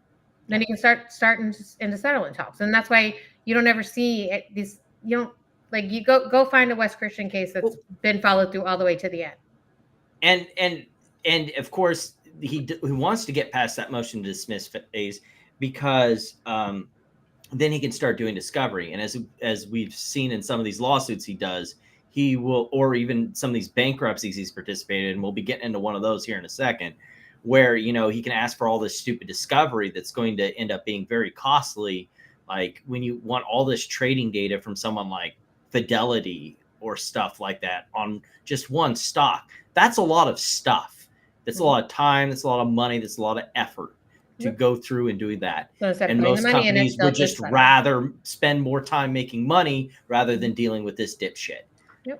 But that's his whole game, and like I'm really kind of shocked that nobody like in the legal realm, nobody in the securities realm has been like, hey, what are you doing? You know, like what? Let's take a look at this guy. Like I'm really surprised that he's been able to continue to do the things he does, and you know, there's documented evidence that he gets shares ahead of the company's announcement that he's coming on, and then the company pumps, and you know, like they dump. So I mean, there's a lot, I think, of you know, embers and there's smoke like that somebody would be, you know, well to look into. Yeah. Because I have a hard time believing when he is with people like Ham and you know, these characters that he is aligned with, that there is not nefarious shit going on. Well, and what is it that quantum company that Kevin Malone's pumping and Genius Group are apparently going to team up to do CEO Block 2.0 or something like that? Yep. And I think he was even involved in CEO Block 1.0. He's not on the site anymore, but I could have sworn at one point I think Roger Hamilton was. Yes, Hamilton was, For but sure. like he was 100% right in the middle of that. He's in all of them. Yeah. And like, I don't know. I just like, I've got zero patience for the bullshit anymore. Like, I mean, if you go back and look at Brandon Koshkoden's, you know, article on him, like, it's so true. We need to manufacture a reason for him to be on again. Maybe if there's some more MMTLP stuff, maybe when these lawsuits start getting rolling again. I don't know. See, I think this story, I have a very big synergy with it. I am definitely a Toys R Us kid. What about you guys? I also used to work for Toys R Us. Platinum, maybe you can give us a little bit more background on this whole thing. The whole thing? I mean, so It's Toy not RF Toys R Us, was it's Toy just R the IP in Australia Right. that they were allowed to use. Like this company bought it so that they could use the brand name pretty much Mhm. just in Australia. And Weren't they selling you know, licenses to the brand name? I'm not sure, but I think we that have is like they weren't operating as a Toys R Us. They were oh no, they weren't basically operating as a Toys R yeah, they Us. basically were like licensing out the IP or Okay. the brand anyway, or the IP. This is whatever. way more information than I had about any of this. Yeah, they weren't. I knew it was a thing, but I They knew it weren't was an really operator. dumb, so I didn't waste energy on it. Yeah, they weren't an operator. They were just like just. But Squeezes had an AMA with the CEO of the company a while back and has been, whatever you want to call it, pumping or whatever it for a while now. And people have bought into it thinking that it's Toys R Us or whatever, All but the it's obviously. BBBYQ kids. Yeah, a lot of them. So did Squeezius start it, and then the rest of the Bed Bath & Beyond people came on? I mean, I'm not sure who started it. It was another but... one of the like bankruptcy as a circus shit that they were all involved in. Yeah, they're like, this is going to be a part of the fucking tune. This shit go on. Yeah, exactly. Which I guess it is now. It's like Chad Mojo is the sole owner of Blockbuster stock at this point. Oh God, yeah, that's right. Yeah, so they are obviously looks like, what is this, bankruptcy? Yeah, like they're based, and I think that CEO that he had the AMA with stepped down. Yeah, she's gone. She's gone. Yeah. Money's gone, and they actually requested that their shares be halted, which is good, that's right? The halt that they were complaining about, yeah. Right, yeah. Well, no, they weren't complaining at first. They were like, "This is bullish," because they halt it all the time. So Whenever they'll halt it for a couple days. Anytime there's going to be an announcement, they halt it. Or an offering or anything like that, they halt it. I mean, that's always the announcement. Right. Oh my God. But I mean, that lady was also like a newer CEO. There was a different person before. Mm-hmm. And now it looks like shares gone. Shares gone. Yeah, and that's pretty much done. So there goes those shares. Another zero in everyone's accounts. Great job, everyone. Well done. Well done leading people down to financial ruin. I mean, people also need to take accountability and responsibility for themselves. Like, yes. You can hear things all day long on the internet. You got to take your own, even if someone's pumping something, learn how to read a fucking balance sheet and do your own research. Yeah. Because it's your money that you're losing. So from one bankrupt company to the next bankrupt company. And another one.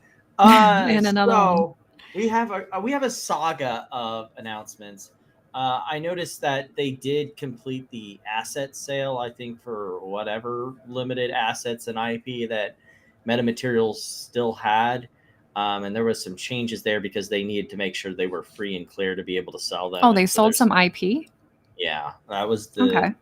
Let me back up here before we get into that. Because I know they had an asset sale for like a bunch of science equipment a while back. So there was this filing right here. Because I had seen it was different from one of the other, just people continuing to post their interest. Right. Yeah. And so this is a declaration of trustee in support of ex parte application for supplemental order converting the sale of certain assets and intellectual property assets to Panasonic. And so they're basically saying, hey, that Panasonic wanted us to show that these were free and clear, that there's no lien on any of this stuff. Oh wait, Ooh, is Panasonic. Wait, Panasonic gonna make your they're gonna clear buy it. Are they microwave gonna make that spot? microwave? Holy Yeah, shit! that's what I'm gonna email Maybe them that would be again. really cool. Please. What? Oh my god! You'd be able to Is- see the microwave. What's going on in your Wait, is microwave? Panasonic a publicly traded stock? Because I am super bullish right now. Let me look. It is. It's an ADR. Okay, what's the ticker so I can look that up for later? PCRHY. Wow, It's on the all OTC right. markets. Good times. The best markets. Yes, exactly. And Oh, it doesn't well, say that's exciting exactly news. here, I think, what was bought. Let me back out and see if it's in the exhibits here. Oh, that's just the actual sale of everything going on. That's the actual auction site. This is the list of what was being sold at the auction. Okay, cool. Exhibit C. What does Exhibit C say? Oh, here's the patents. Oh, okay. I should pull this up and then look it up and see what those are, because then we can see if it's the clear microwave thing. Yeah. I'm telling you, listen, when I saw the, I actually have like 2 unanswered emails to Panasonic about that microwave. Not even joking. Look, I have to know, did you buy it? No, like, is this going to be available for release at any point? Because they had the PR, and I'm like, oh, what's going on here? And then they didn't answer me. And then I actually did follow up again and ask them again, like a weirdo, and they still didn't answer me. But other than that, there has been some juicy, tasty metamaterials drama that's been going on. First off, yeah, we're okay. going I in know what it is. we're going in chronological order. The first one that was filed to the docket is the one after reading it that I think has the best chance. It is Jennifer Ventrano.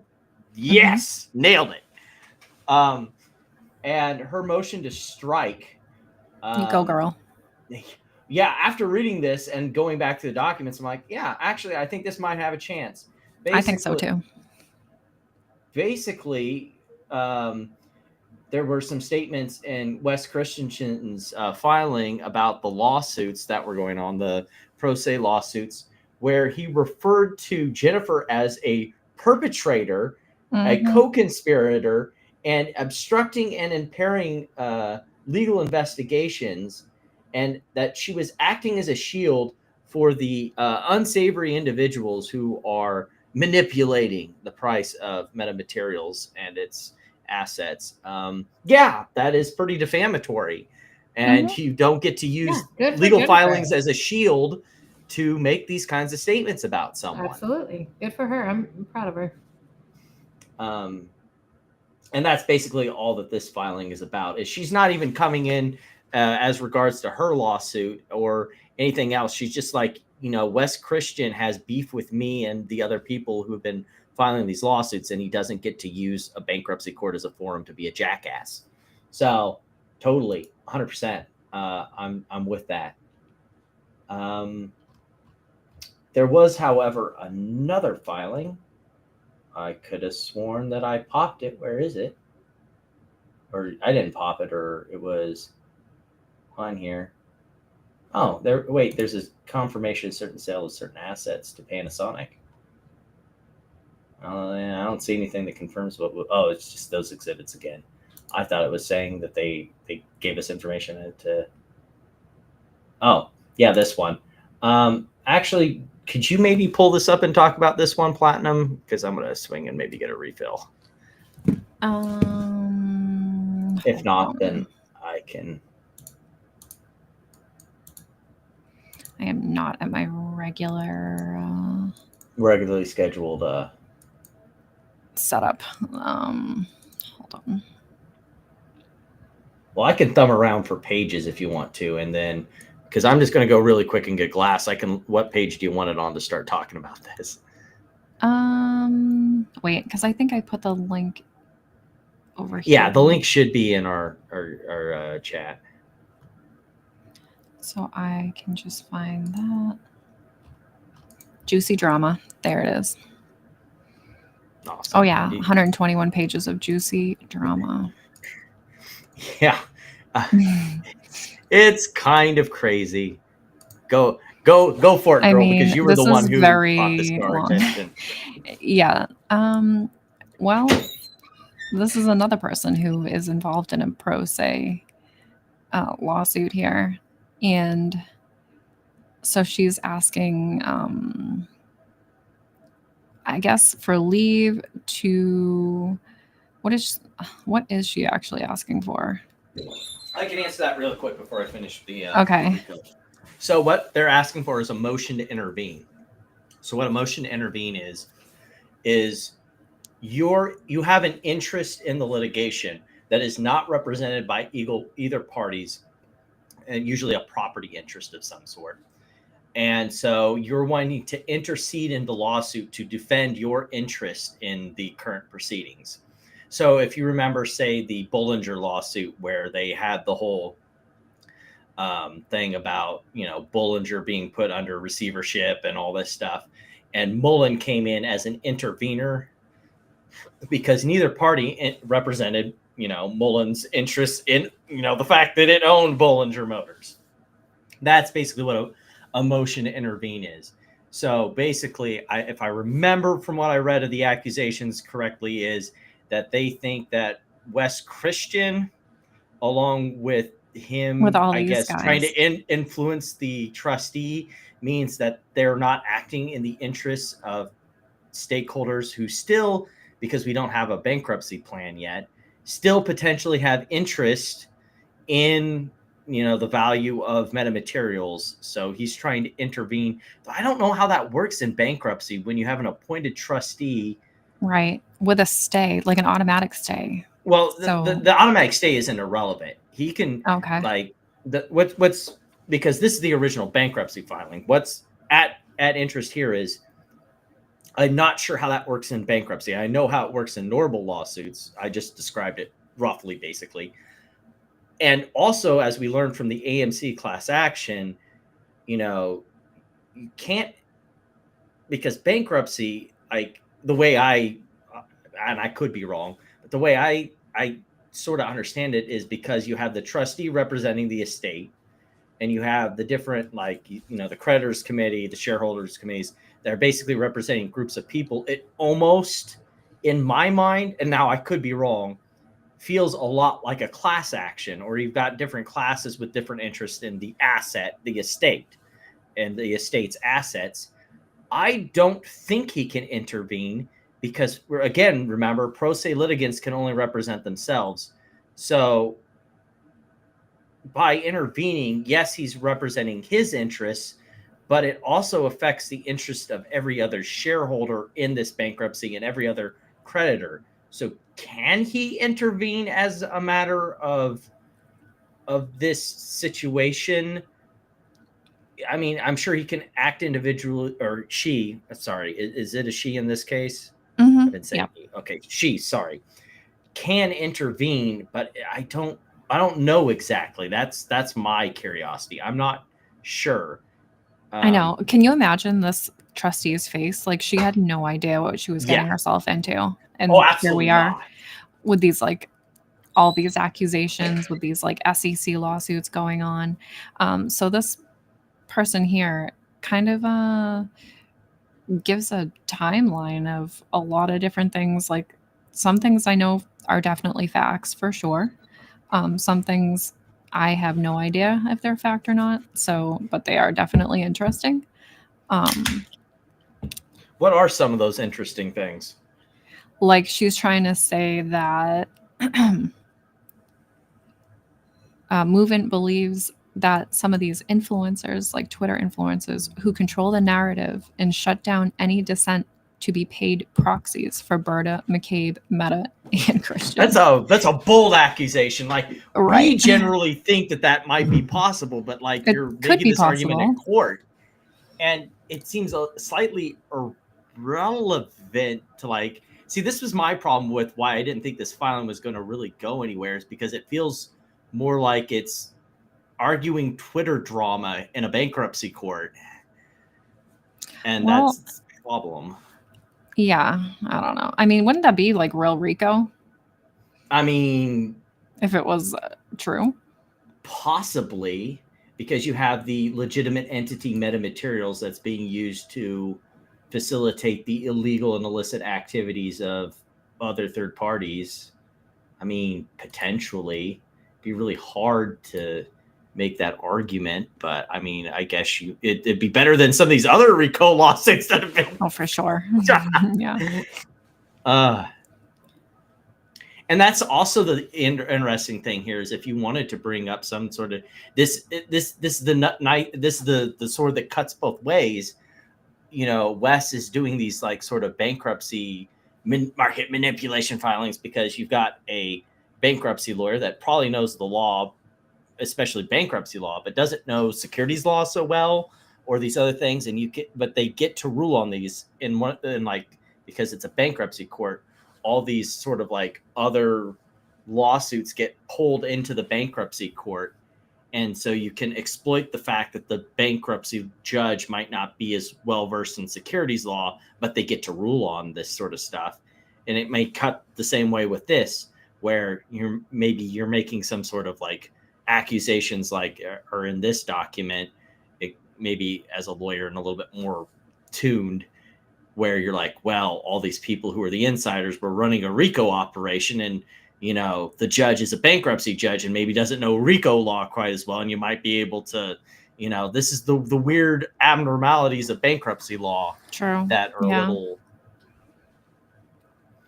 I mean, like even this of Movement has watched 2.5 years of behavior like this from social media influencers. No one is allowed to ask questions or demand transparency without suffering. Targeted posts meant to shame, discredit, and silence, such as they have done to Movement.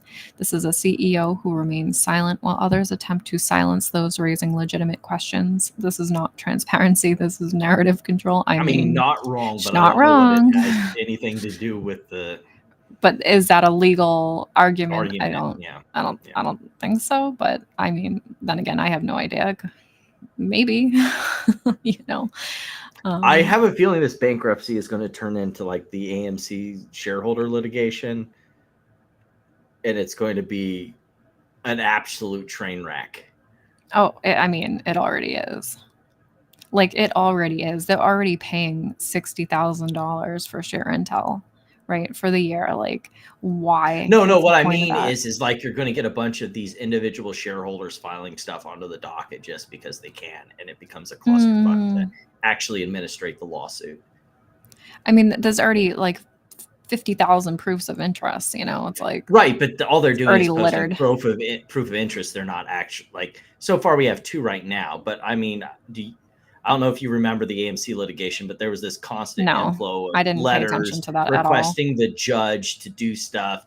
And then, of course, you had Ethan and a whole slew of people trying to file stuff when they weren't parties. And it just further convoluted the docket and everything with stuff that was not relevant. And not to like, absolutely yeah, they had to get a special master to handle all the inflow. And that's what I'm worried about here is like, right now we have 2 with a possible third, and one of them's only asking for a very limited thing dealing with 1 filing. But it's already feeling very going down some bad roads potentially with this, because I mean there might be some good claims in here, because I don't trust Wes Christian. I don't think anyone that's an MMAT shareholder should in this bankruptcy or what he's going to do. Heck, he didn't even do anything for the Sorrento shareholders, but muddling it with the rest of this stuff is not going to help your argument at all, in my opinion. Yeah. Well, and all the money that's going towards stupid things like, you know, share intel and all that other bullshit. On a wild whim that will not lead to any recoveries. Right. Yeah. It's money that's going to come out of the estate, which not good. Although him specifically, I guess he has the third party funding, but I don't know. But then she has Yeah. these other lawyers working too for this market manipulation stuff. So I don't know. But yeah, so basically this is, I mean, I'm definitely not going to read all this right now, but if anyone It's a wants to lot, read and it, there's a lot of exhibits too. there are a lot of exhibits for sure. It's, yeah, I mean, Yeah. let's see what she's looking for. Intervene in the bankruptcy, recognizing her direct interest in all matters relating to the collection, control, and use. See, here's the thing: Torch, MMTLP, Doesn't exist anymore. and also doesn't have to do with metamaterials anymore. Right. Like they spun off to Nextbridge and has nothing to do with metamaterials. But they did. Stay discovery. Where does it say that? Immediately stay. Oh yeah, including discovery. Including discovery analysis.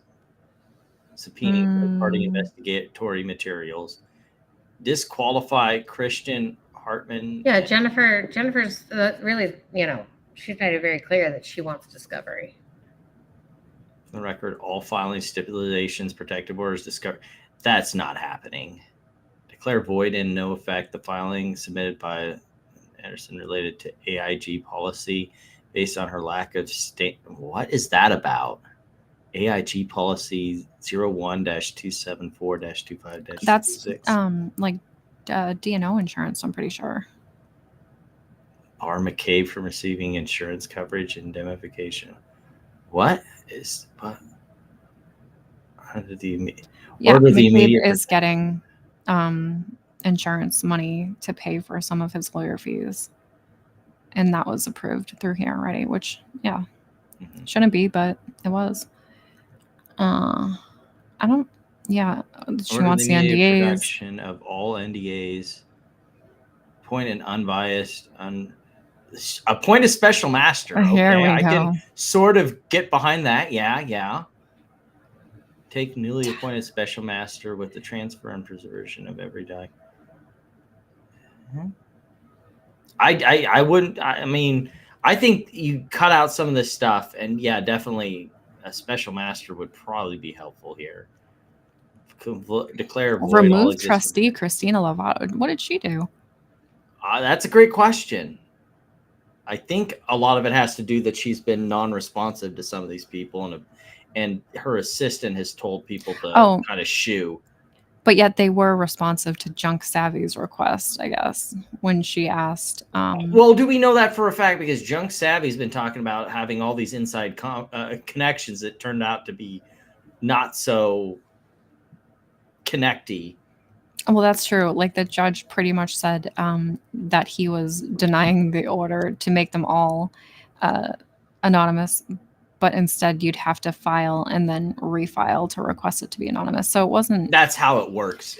You have to file out in front with the court that you want things sealed, and then once it's been approved by the court to seal the document, then you file the sealed version. Right. Strike from the record the letter from West Christian. Strike the declaration.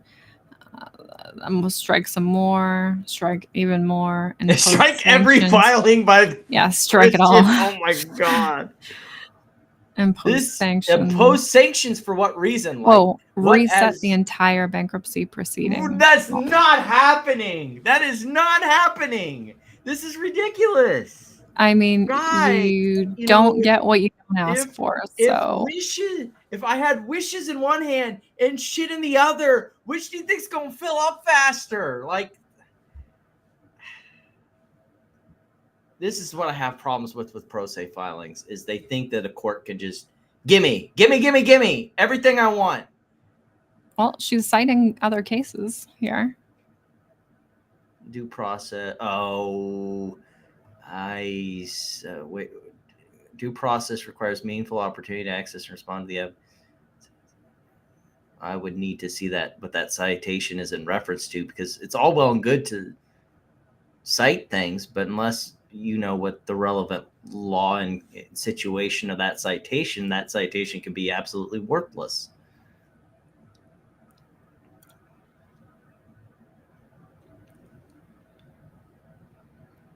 Oh, this is all the same stuff. Actually, this is even more. Well, will they reply to her? Do they have to reply to her? Yes. All right, so that because anything unreplied to is assumed to be. I mean, they could go the Adam Aaron lawyers routes and be like, we believe that the sound judgment of the court will slap this down, but if you need a response from a superior judge. Mm-hmm. But in most cases, like even on the discovery case, even if it was clear that, you know, Pulte's lawyers were going to get discovery, their lawyer responded to every statement that I made and every argument I had.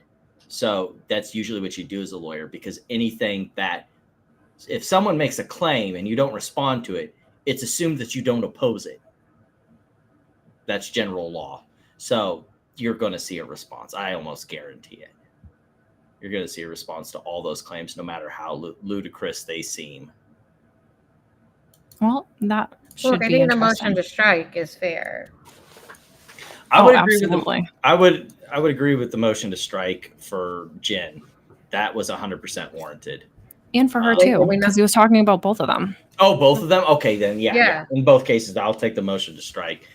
And I would take that, you know, a special master would be good, and that the court shouldn't be just taking Wes Christian's statements at face value, especially when they're in the other bankruptcy he appeared in, the Sorrento case. He didn't provide anything for shareholders. There was no added recovery, and the shareholders got zeroed out. So I think that's, hey guys, if you're listening, go look at the Sorrento docket, go look up the Wes Christian stuff. And if you want to make a better argument that Wes Christian is not worth the money that he's asking for, why don't you present those evidence in the bankruptcy court? You got that. You can thank me for that later.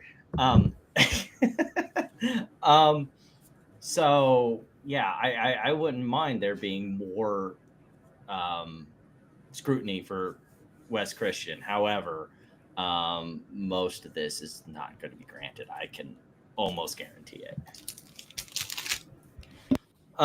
However, that's not the end of this.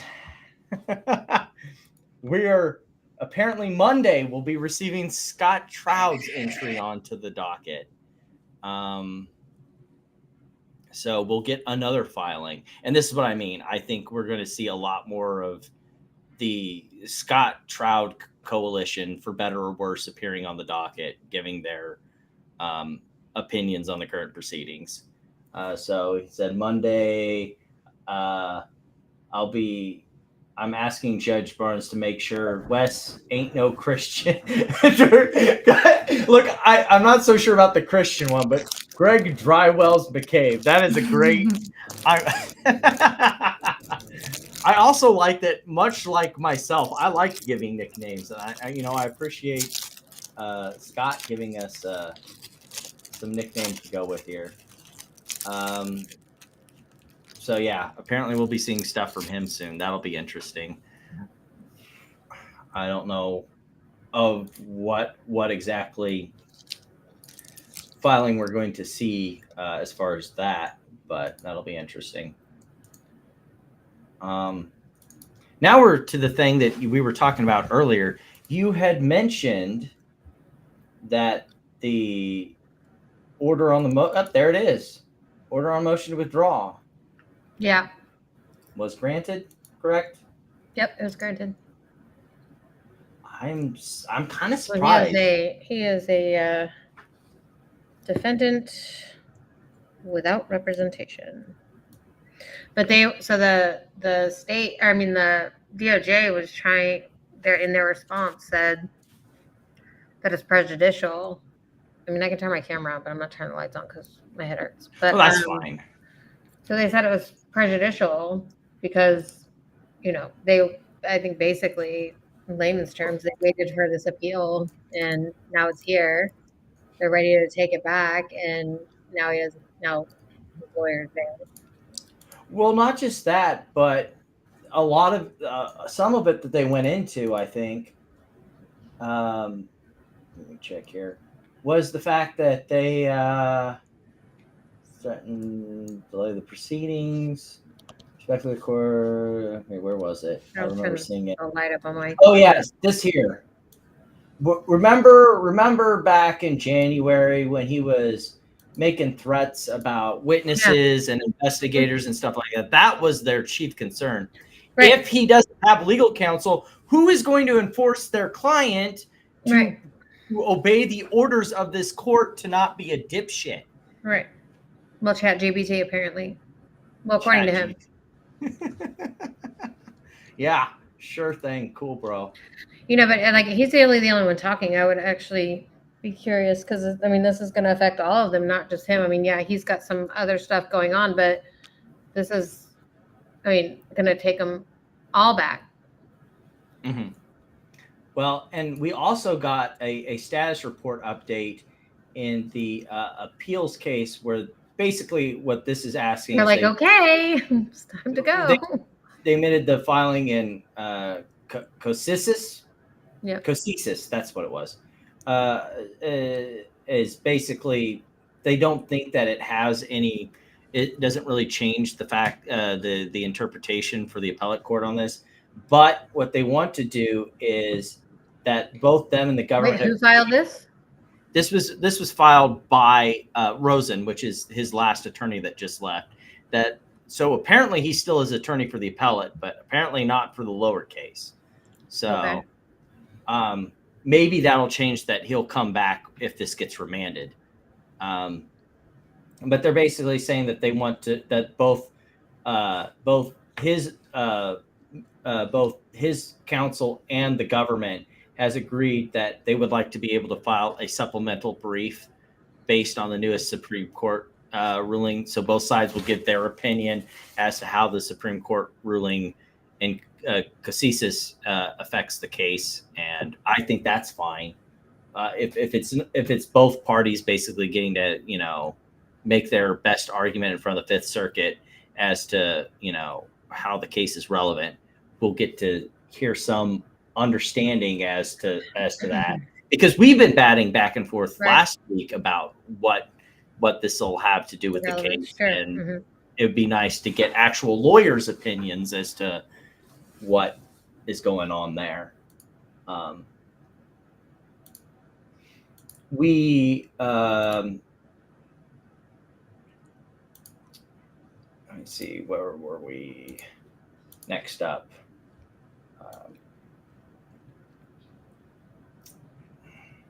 I thought there was something else here in the, so we did get an update in the Coffeezilla case. Now, if we could find someone in the San Antonio area that would like to be our representative to go down to the courthouse on August 15th at 1 p.m. Central Time, we would much appreciate the help so that we don't have to wait for transcript and transcript redactions and wait 3 months for this hearing, at which point it'll be irrelevant to know about what happened in this hearing because the case will more than likely have proceeded. But this is the hearing about the motion to transfer venue. Do you know Legal Bites on YouTube? Yes, I had posted that video. Did you want to go over it? Oh, okay. Well, because I watched that video and she was basically saying like how devastating this would be for Jake Paul if he continues on with this whole thing. Well, yeah, because we know about the investigation now. Right. And I liked her thinking because it was kind of the line of thought I was going over, because she had that first video where she was like, I was going through the documents and you try and give both parties a fair shake. And when I saw Logan, she had the same thoughts I did when I saw Logan Paul's fine. It's like, is there something here I'm missing? Because this argument seems like lacking, or is there something here that like I'm not getting? Because the investigation. Yeah. And so I think I said Jake Paul, Logan Paul, whatever. Yeah. I mean, they're both assholes. Like they're interchangeable douchebags. Whatever there. Did you want to go, because I have it to the timestamp that I kind of had shared with the group, if we wanted to start there where it kind of gets into her talking about it. Yeah, if you want to. I thought it was pretty good. I mean, I like her channel and her videos. Yeah, she's because always she's pretty, like really fair. Yeah, She's part of what we like to call in the law tube industry, actual legal professionals giving us legal insights for us commoners. So let's let her rip. Nice to say, I think I've landed in the place that this argument by Logan Paul, where he says that Coffeezilla misled the government and essentially did it for clicks and to claim credit in the event the investigations resulted in criminal charges, is just a really bad argument. Like, I'm sorry, but to me, it just does not make sense. Setting aside the fact that Coffeezilla showed in response that he did, in fact, provide a bunch of information. See, that's the part that got me when I was originally going over this, is like, because one of the arguments... He even reached out to them for comment, like, didn't he? Well, no, it's not so much that. It's like Logan Paul in his filings made the arguments that Coffeezilla, when he gave information to the SEC and FBI, it was only about Logan Paul. And he's just so obsessed with Logan Paul that he's trying to tear him down to, because he has some personal vendetta or whatever. And like, that was the part I was having the biggest trouble with, because like he gave information about the whole operation. Right. And that was the part that just like about the whole scheme, right? Like he laid it all out, didn't he? Well, in his videos, really good at that. But like he gave like the white papers and stuff like that, and then Logan Paul in the response tried to just kind of blow it off like that wasn't meaningful, and I'm just like, to the FBI about the entire CryptoZoo team, and that this included information about Jake Greenbaum and Eddie Ibanez. Even if he didn't send that information to those guys, why would the government not look into the activities of the entire team if they suspected that even just one member of the team had maybe defrauded investors? But aside from that, if also related to investigation, that's not where I wanted to hit on that. Also, if you guys want me to stop at any point, just let me know. Or civil penalties against him. And basically what he's getting at is Paul claims that Coffeezilla didn't give the government any information about any other bad actors on the CryptoZoo team, like sending the government forward to publish it, in part because I've been trying to wrap my mind around this argument. Throughout my career as a litigator, I have often found myself in moments of pause when reading someone else's legal arguments that don't quite click for me. And the dilemma always is, am I just not understanding the other side's argument? Am I maybe clouded by something like bias maybe that's keeping me from seeing the other side clearly? Or does this argument just really suck that bad? It never serves me as a professional to get wrapped up in bias, especially where I am representing one side. That's because if that happens, I can't necessarily completely understand the other side's arguments, at least not in an objective way that the judge might understand them, for example. And if that's the case, how can I craft arguments that are going to be better than the other side so that my client can win? And so this is an issue that is always very important for me to keep parsed out so that I can do my job well. And the thing is, it seems like it's always like the worst arguments that somehow cause the biggest worry. Like, am I the idiot here? Yeah. In this case, I'm obviously not representing either side, but I haven't exactly hidden the fact that I profoundly dislike Logan Paul either. And on the other hand, based on what I know, what I've seen, what I understand, I have a lot of respect for Coffeezilla for what he does with his channel. So do I have a bias? Yeah, there's probably a good chance of that. Am I aware of that possibility? Absolutely. But can I set that bias aside? Personally, I think that my recent video where I talked about Logan Paul's privacy takedowns shows that I can. But anyway, all of that is to say, I think I've landed in the place that this argument by Logan Paul, where he says that Coffeezilla misled the government and essentially did it for clicks and to claim credit in the event the investigations resulted in criminal charges, is just a really bad argument. The team had maybe defrauded investors. But aside from that, if Coffeezilla misled the government when he presented a whistleblower claim about CryptoZoo, how would that result in criminal charges? In order to get to the stage of criminal charges or civil penalties that he supposedly wants to be thanked for, according to this argument, there has to be enough legitimacy in Coffeezilla's whistleblower complaint to get to that result. Yeah. And that would mean that whatever was in Coffeezilla's whistleblower complaint was not misleading the government. And importantly, to the defamation claims ultimately in question here in this case, that would also mean that Coffeezilla reasonably believed that Logan Paul and the others defrauded the public or defrauded their investors with CryptoZoo. To put it another way, for Coffeezilla to receive accolades from the public over Logan Paul getting charged, there has to be fire to all that smoke. So how does that make sense for Coffeezilla to think, I'm going to mislead the SEC and the FBI into investigating Logan Paul specifically, and then when they do find enough to charge him with federal crimes, I'll accept the congratulations for it. That argument means either Coffeezilla wasn't misleading the government because he had reason to believe that there was fraud, Or alternatively, Logan Paul is trying to argue that Coffeezilla is too stupid to understand that he wouldn't get accolades if there wasn't fire to all that smoke. But we know he's not that stupid, in part because it's public record that Coffeezilla has been a whistleblower before and continues to be a whistleblower in other cases after CryptoZoo. Specifically, it's common knowledge that he had a strong hand in blowing open the lid about the FTX fraud, and that's a big reason why Sam Bankman-Fried was convicted of a number of federal offenses. And as Coffeezilla said in a footnote in his response that made me chuckle, to be honest, Logan Paul isn't special to Coffeezilla. In fact, see, that's probably the biggest burn of it all. It's like he's trying to construct this whole narrative that, you know, he's coming after poor me, poor Logan Paul, who's a WWE wrestler, has all these different brands, Prime and everything, and Coffeezilla is coming after poor pitiful me because he's just so obsessed. And Coffeezilla is like, actually, you're just another scammer that I cover on my channel. I really don't care about you that much, bro. Yeah, he doesn't give a shit. He doesn't care who you are. He says Coffeezilla has routinely provided whistleblower reports to the FBI and SEC in the hopes of stopping cryptocurrency scams. While not publicized, Coffeezilla's reports have led to multiple arrests and guilty pleas. And then he attaches some exhibits showing some of his prior correspondence with someone at the SEC who told him that his reports and some other unrelated matter that he had sent them were found to be very helpful and well done, and his report to them on the CryptoZoo matter appears to be from the same mold. Can you imagine anything worse to Logan Paul, who does appear low-key obsessed with Coffeezilla, that Coffeezilla doesn't even consider him to be unique in all of this? Like, in the midst of all this high-stakes litigation, which has the capacity to ruin Coffeezilla financially, like, this is legitimately a serious matter and, you know, not fun for Coffeezilla, obviously.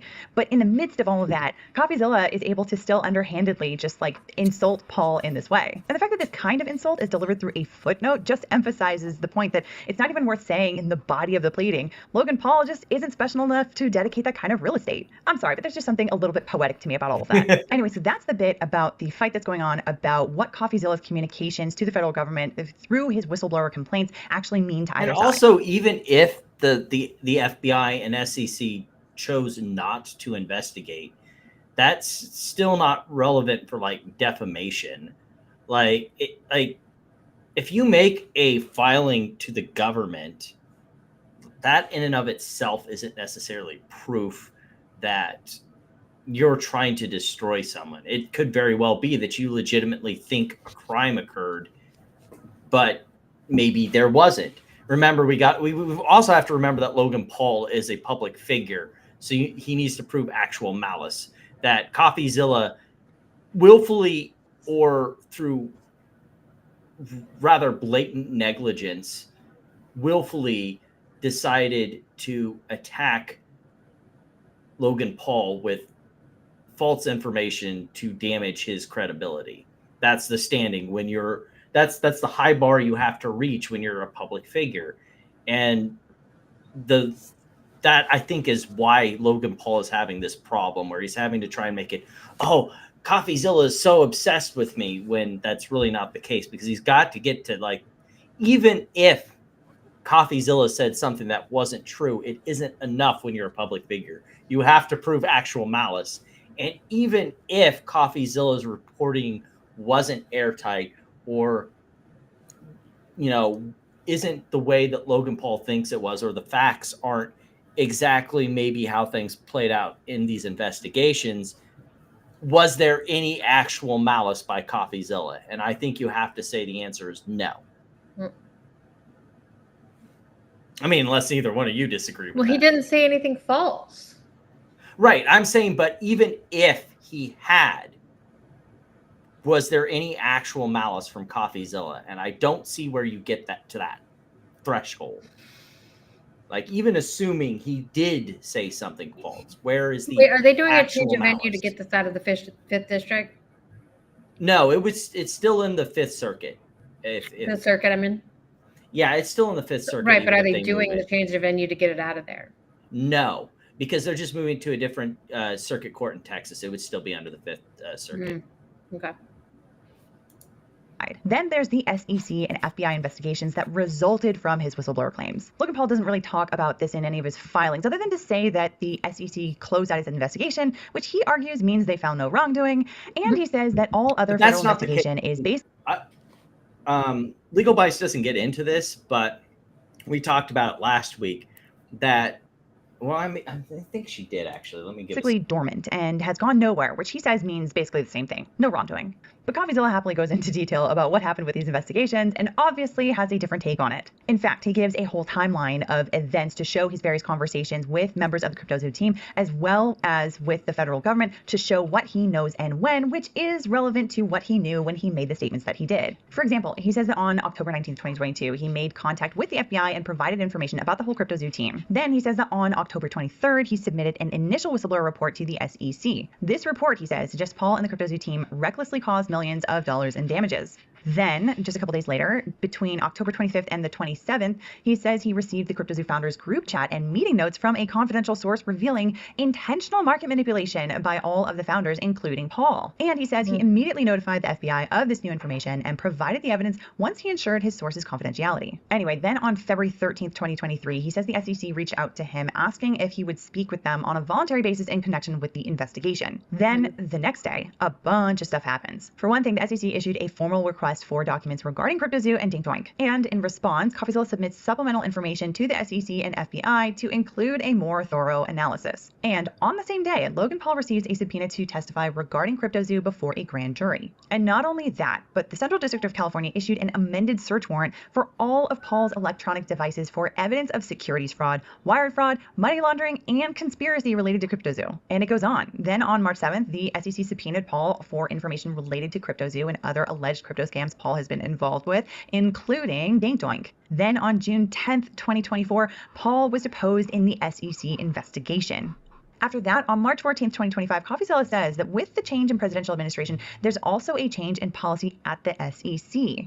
Specifically, the SEC decides to scale back its crypto enforcement action and issues closing letters to Logan Paul and many others. And here he cites to an article talking about this policy change, basically saying, yeah, there are other reasons why the SEC isn't doubling up on the FBI's investigation of you, Logan. However, Coffeezilla says the FBI investigation remains, and he says they continue to express interest in Paul as recently as early 2025. And he says, as far as he knows, this investigation is ongoing. Now, I have a lot of thoughts about what all of this evidence means for the two sides of this case, but given how long this video already is, I've decided to break it up into two parts. So keep an eye out for the next video on... Oh, maybe it was the second part that I was... Anywho. But basically on that, let me go back here.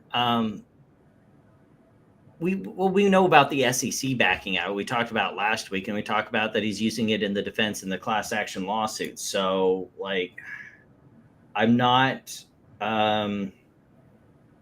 because I believe Logan Paul also made the argument that it wasn't about the whole, the SEC was going to back out of it anyway. It had nothing to do with the administration change, when we know that that's definitely not the case. So, I mean, that pretty much leaves it as far as what's up to speed as far as the Logan Paul lawsuit, because It will be interesting to see what the SEC does, because with their loosening of the crypto stuff. yeah, well, and there's been a lot of I know it's always awesome having our viewers over on X catching up with us and everything. Sadly, Platinum came in a little late, so we didn't get her powerful extra views. But yeah, we usually are up to about 1,000 total by now, or if not more. That's just like how many people have viewed it. That's not how many people are watching. Right. It's not concurrent. See, that's the one thing I don't like about X is they give you total views, but they don't give you concurrent viewers like the other sites. Right. When I look up here, yeah, Logan Paul. Interchangeable. We already covered that. We're always talking about Logan Paul. So far we don't know about. Yeah, right. You know who else we also love talking about? How about the Tate brothers? Oh, God. So this was an update that when I first All heard of about this it, is- I thought, when I first heard about this, I thought, oh, well, that's kind of just fluffing. But we got in this New York Post article some other sources on this, and that Donald Trump was actually completely surprised by the actions of Rick Grinnell, I believe it is, the special envoy, and his talks to get Andrew Tate to come back, to be able to come back to the U.S. where he was. Oh my briefly in God! Even Florida after and the California. UK formally pressed So no, charges? this was the original one. Remember, we talked about this isn't a new thing. This is going back over that and saying that actually Trump was completely unaware, and so was the rest of his administration, aside from Rick, who went About out them of his. coming back? Yes.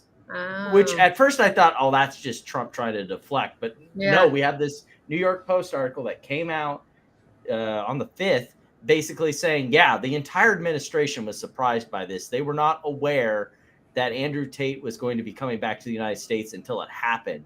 Wow. And in fact, Trump's reaction in that meeting with the UK Prime Minister, where he was asked about that, he was legitimately surprised by that. No one in the administration knew that he was going to be coming back. Wow. Which is, I think, absolutely crazy. I was completely surprised by that. And that just, I think, shows sort of the breakdown that that Andrew Tate's crew has indeed sort of got allies in the Trump administration that are trying to subvert it for his own interests. For sure. May not work out so hot. I don't know if you guys saw this most recent filing that the defamation case has gotten a stay for 60 days, 2 months, while the Florida investigation that has been going on is going to be going over court documents. Previously sealed documents will now be unsealed for unsealed for the Florida investigators. For law enforcement, not for the world. Correct. Okay. I was like, whoa. All right. Because they are going to be going over that as part of the Florida investigation, which I think is even more good news that this defamation case, which is also before Judge Curley, maybe like the Pulte case, may be going the same way as the Pulte case. Goodbye. Because I mean, the minute that if Florida does bring charges that they did indeed, commit acts.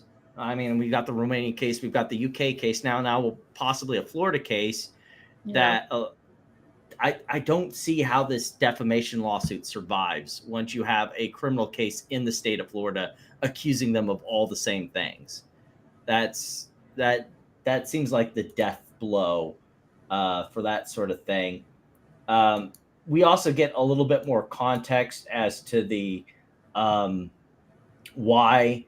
I believe we talked last week about Romania possibly dropping the majority or all the Mr. charges. Rogers in Miami so that the case and then extraditing into the UK, where you have a more mature UK judicial system taking care of those criminal charges instead of the Romanian one, because we have a whole report about a completely dysfunctional judiciary in Romania, where we had an open letter from the Association of Prosecutors to the president, basically saying that this whole thing has been a shit show because of the way that the Tate brothers have basically been able to drag this out and otherwise manipulate the system.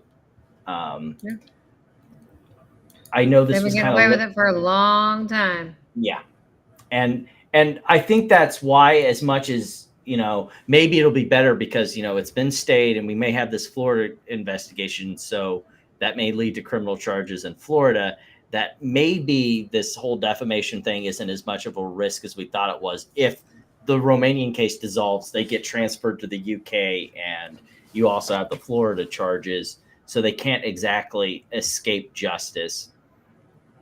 I know we briefly talked about it last I better week. get some powdered wigs or I'm going to be really upset.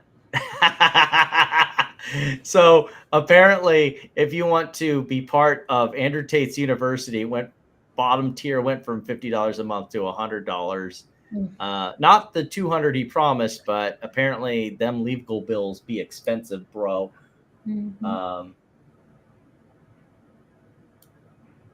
don't know how that got back up there. Are those real lawn mowing course? There's really 3 parts to a lawn mowing course. Let me look at that. Yeah, apparently 4. A lawn mowing course? And then leaf raking is the 4th part. Well, Leaf raking. That can't be what. This can't be what's pressure washing. This can't be real. That's got to be like It is real. Definitely real. it's got to be code for Absolutely something. real. No, Code? I know that is, but I'm saying like the names of them. It's got to be code for something else. Like when you actually click on them, they're the modules. Like it's not lawn mowing. And You don't think those are real neighborhood side hustles? dog walking. I'll Oh, I you bet they 100% are. pressure washing. Guaranteed. It's how But people why are there so What? many parts to lawn mowing? That's my question.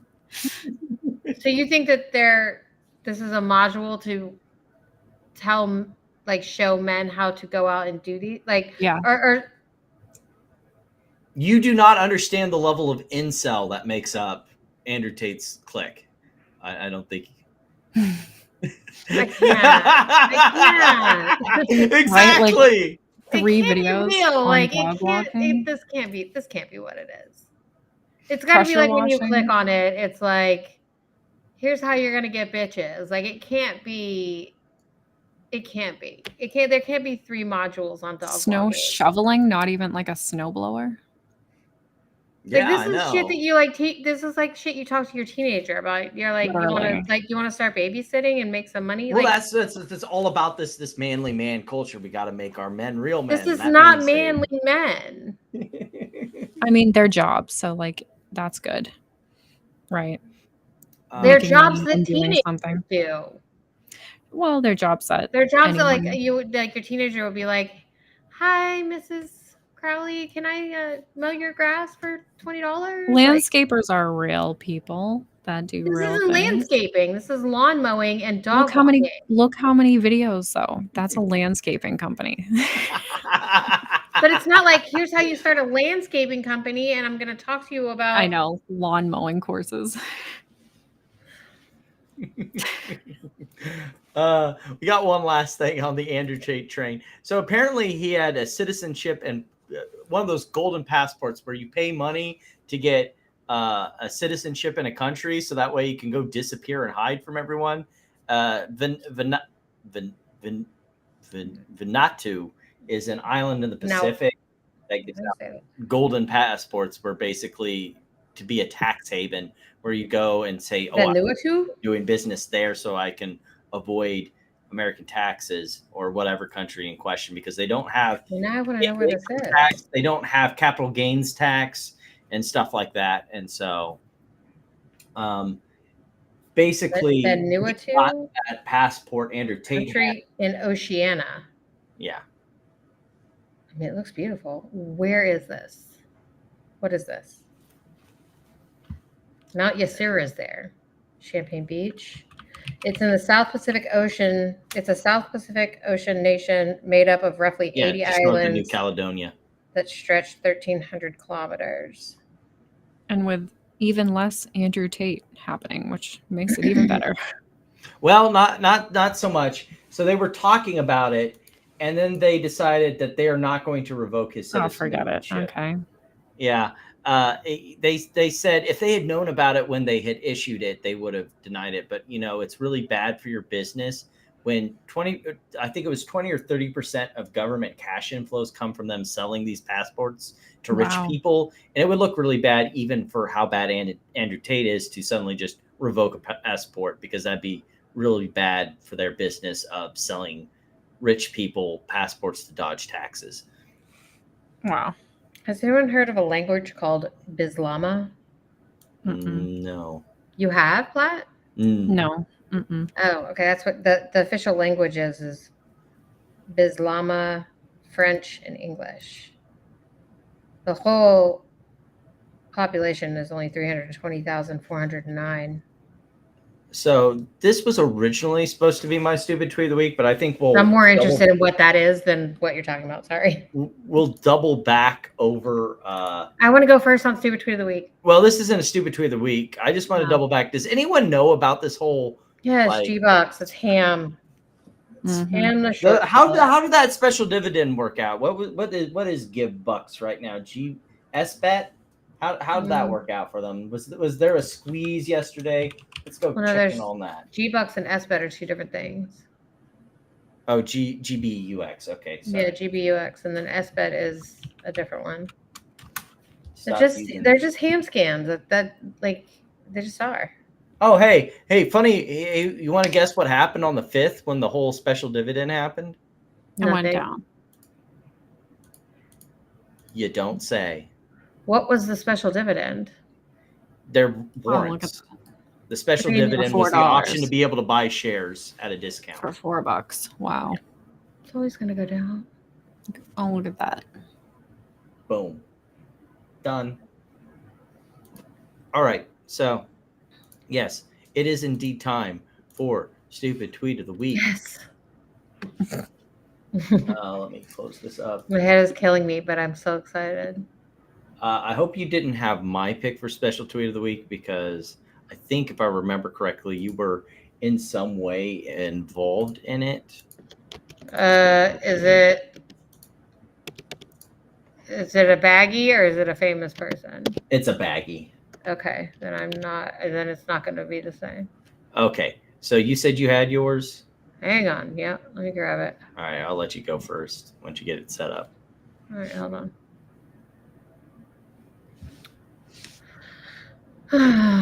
Where is it? And we'll also, this will give time for. Oh, I know what to do. her Hold on. stupid teeth of me. Let me go to mine because I replied. Uh-oh. What? Are you saying uh-oh too? Oh, no, nothing. Oh. You were. Do you know? Funny enough, no. I'm just saying that mine is also one where you replied to, and that's how I found it. Oh, no, it's not. I don't think we have the same one. Okay. Almost there. Jeez, I've sent a lot of replies. That's annoying. Sorry for making you guys wait. My bad. It's all good. It'll give me time to actually get the poll set up. Okay. Got it. Got it. Okay. Let me share my screen. So, did anybody get to catch? Hold on. Mr. Peter Schiff. Oh God, this one! Oh no!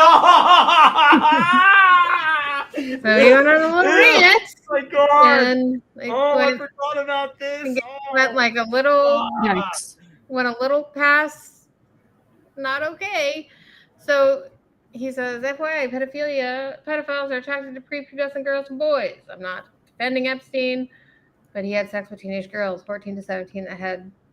Wait, no. That's not the right one. That's not the right one. Hold on. I gotta go back. That's the wrong tweet. Did he delete it? He better not have deleted it. He deleted it. I have a picture of it. He did.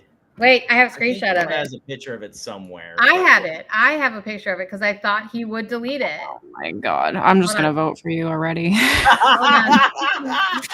Right? Because I screenshot it so you know. You already know.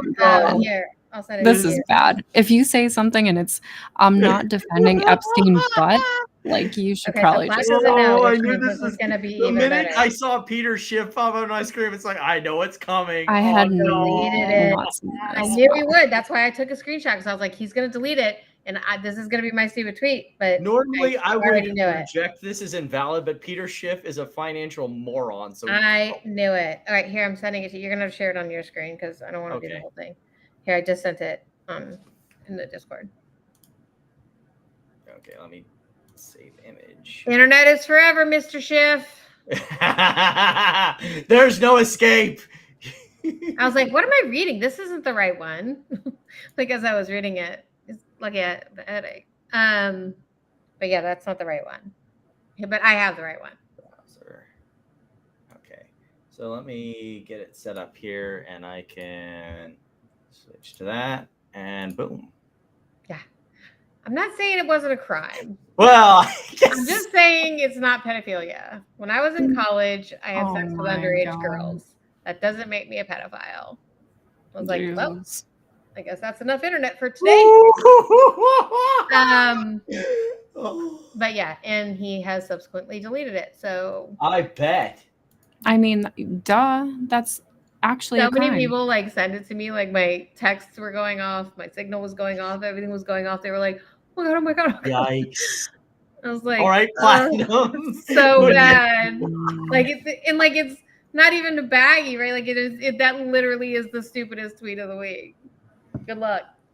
Oh my god. Well, I mean, mine's pretty stupid, but it's not like that. Yeah.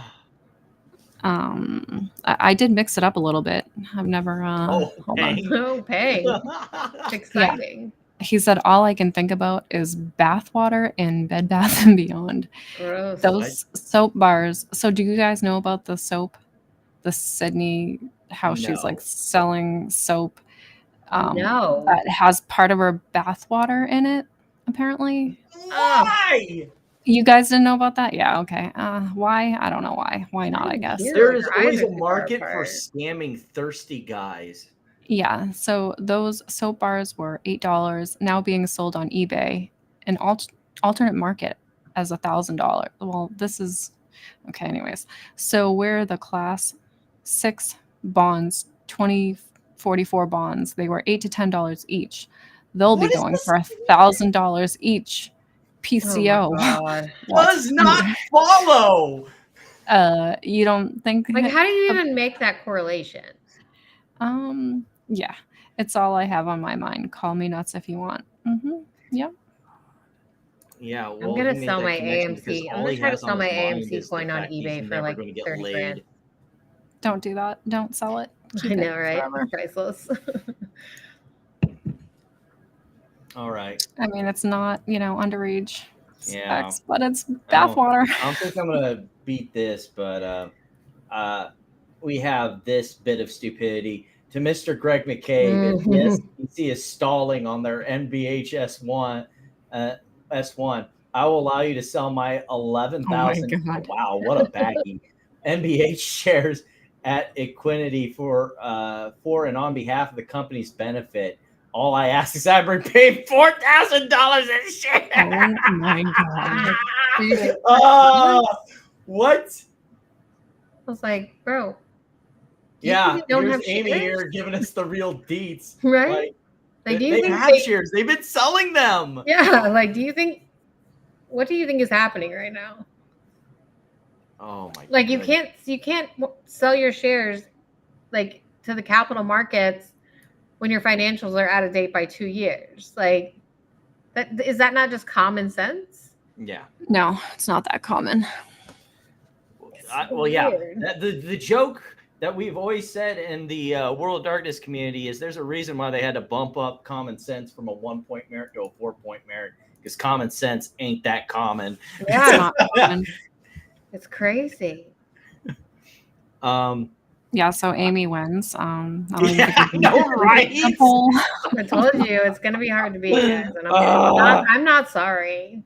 Yeah. I'm not either. That's just You know, it has to be fucking bad if I hate. screenshot it and then because I knew Yeah. I was like, he's gonna delete this. He is. Yeah, that was bad. That was bad. That's crazy. Who? It's like no writes shot. that? He leaves us up. None. That is so nuts. Just like during the day, like that, you think to yourself, "This is a good idea." Somebody was like, "Why would he post this?" And I was like, "I think he thinks it's a brag." Yeah, I don't know. Like I'm a college guy. What's the point of defending Epstein? He's dead. Like, what's he's not. happening? He was defending Trump. Oh my God, Jesus! Wow, the lengths people will go. That is insane. Yeah. No, he was saying that Jeffrey Epstein was a pedophile. Was or was not? Dead. Was. Right. Yeah. No, he wasn't disagreeing with that. He was talking about Trump. Because Elon said that he's in the Epstein files, and that's why they haven't been released publicly. Oh, no, I know. I saw that, and I responded to that. Well, duh. Like, I thought we all knew that. Yeah. I don't know. If you want to, go read his whole rant about it, have fun. Definitely not. Look, there was once a place like when I was a young libertarian that's like right after the great financial crisis said, oh, like Peter Schiff, that was a really good call, except he's been a gold doomer since the day he was born and probably till the day he'll die. And he's Right, just let's proven that.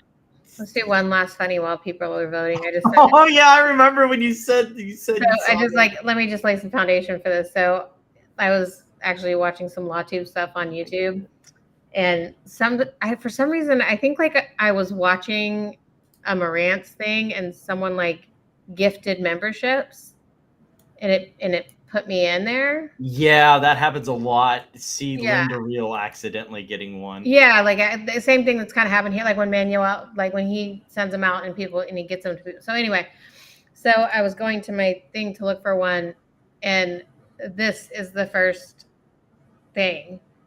Like, gives the little thumbnails. This is the thumbnail that was on for Marantz, and I was like, and this is on my 55-inch like television. The worst position to be like saved in. Like, I'm just like, thumbnail. What am I looking at, dude? A guy ready to give oral. That's what you're looking at. What am I looking at? And why is this on my subscriptions? Like, what the fuck? I was so mad. Guy that did. It ruined my whole day. More like GameStop lies created. Fuck.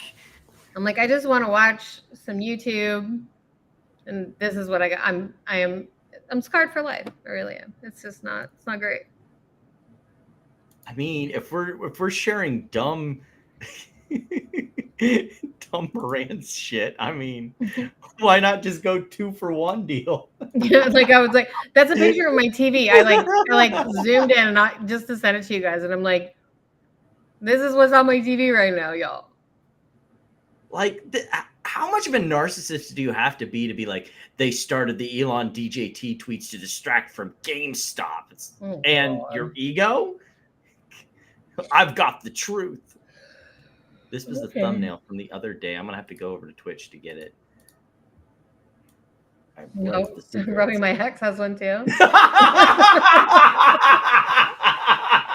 I mean, dude, you have to get your own thumbnails for your shorts because YouTube is doing you dirty. They're doing dirty, bro. Like, we're about to just we can start a whole collection of it. Like, it's terrible.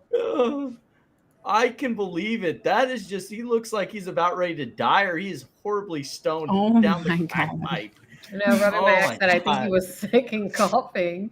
Like, that's terrible. Like, why is that your start off point? Because if you don't put a thumbnail in for the shorts, but you can put in short thumbnails now, then YouTube just picks some random part of the clip, and that was like, YouTube's doing him dirty. Oh my God. It's just not even nice, bro.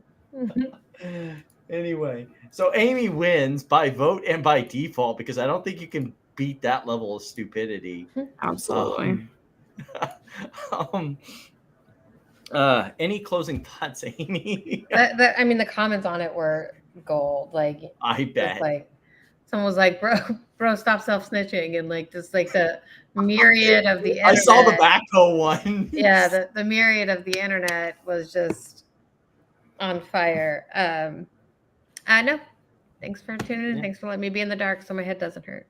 No problem. Any final thoughts for you, Platinum? Just have a good weekend, everybody, and let's enjoy the summer. Good times. Summertime. Awesome. Well, thank you once again for joining us this week. We'll see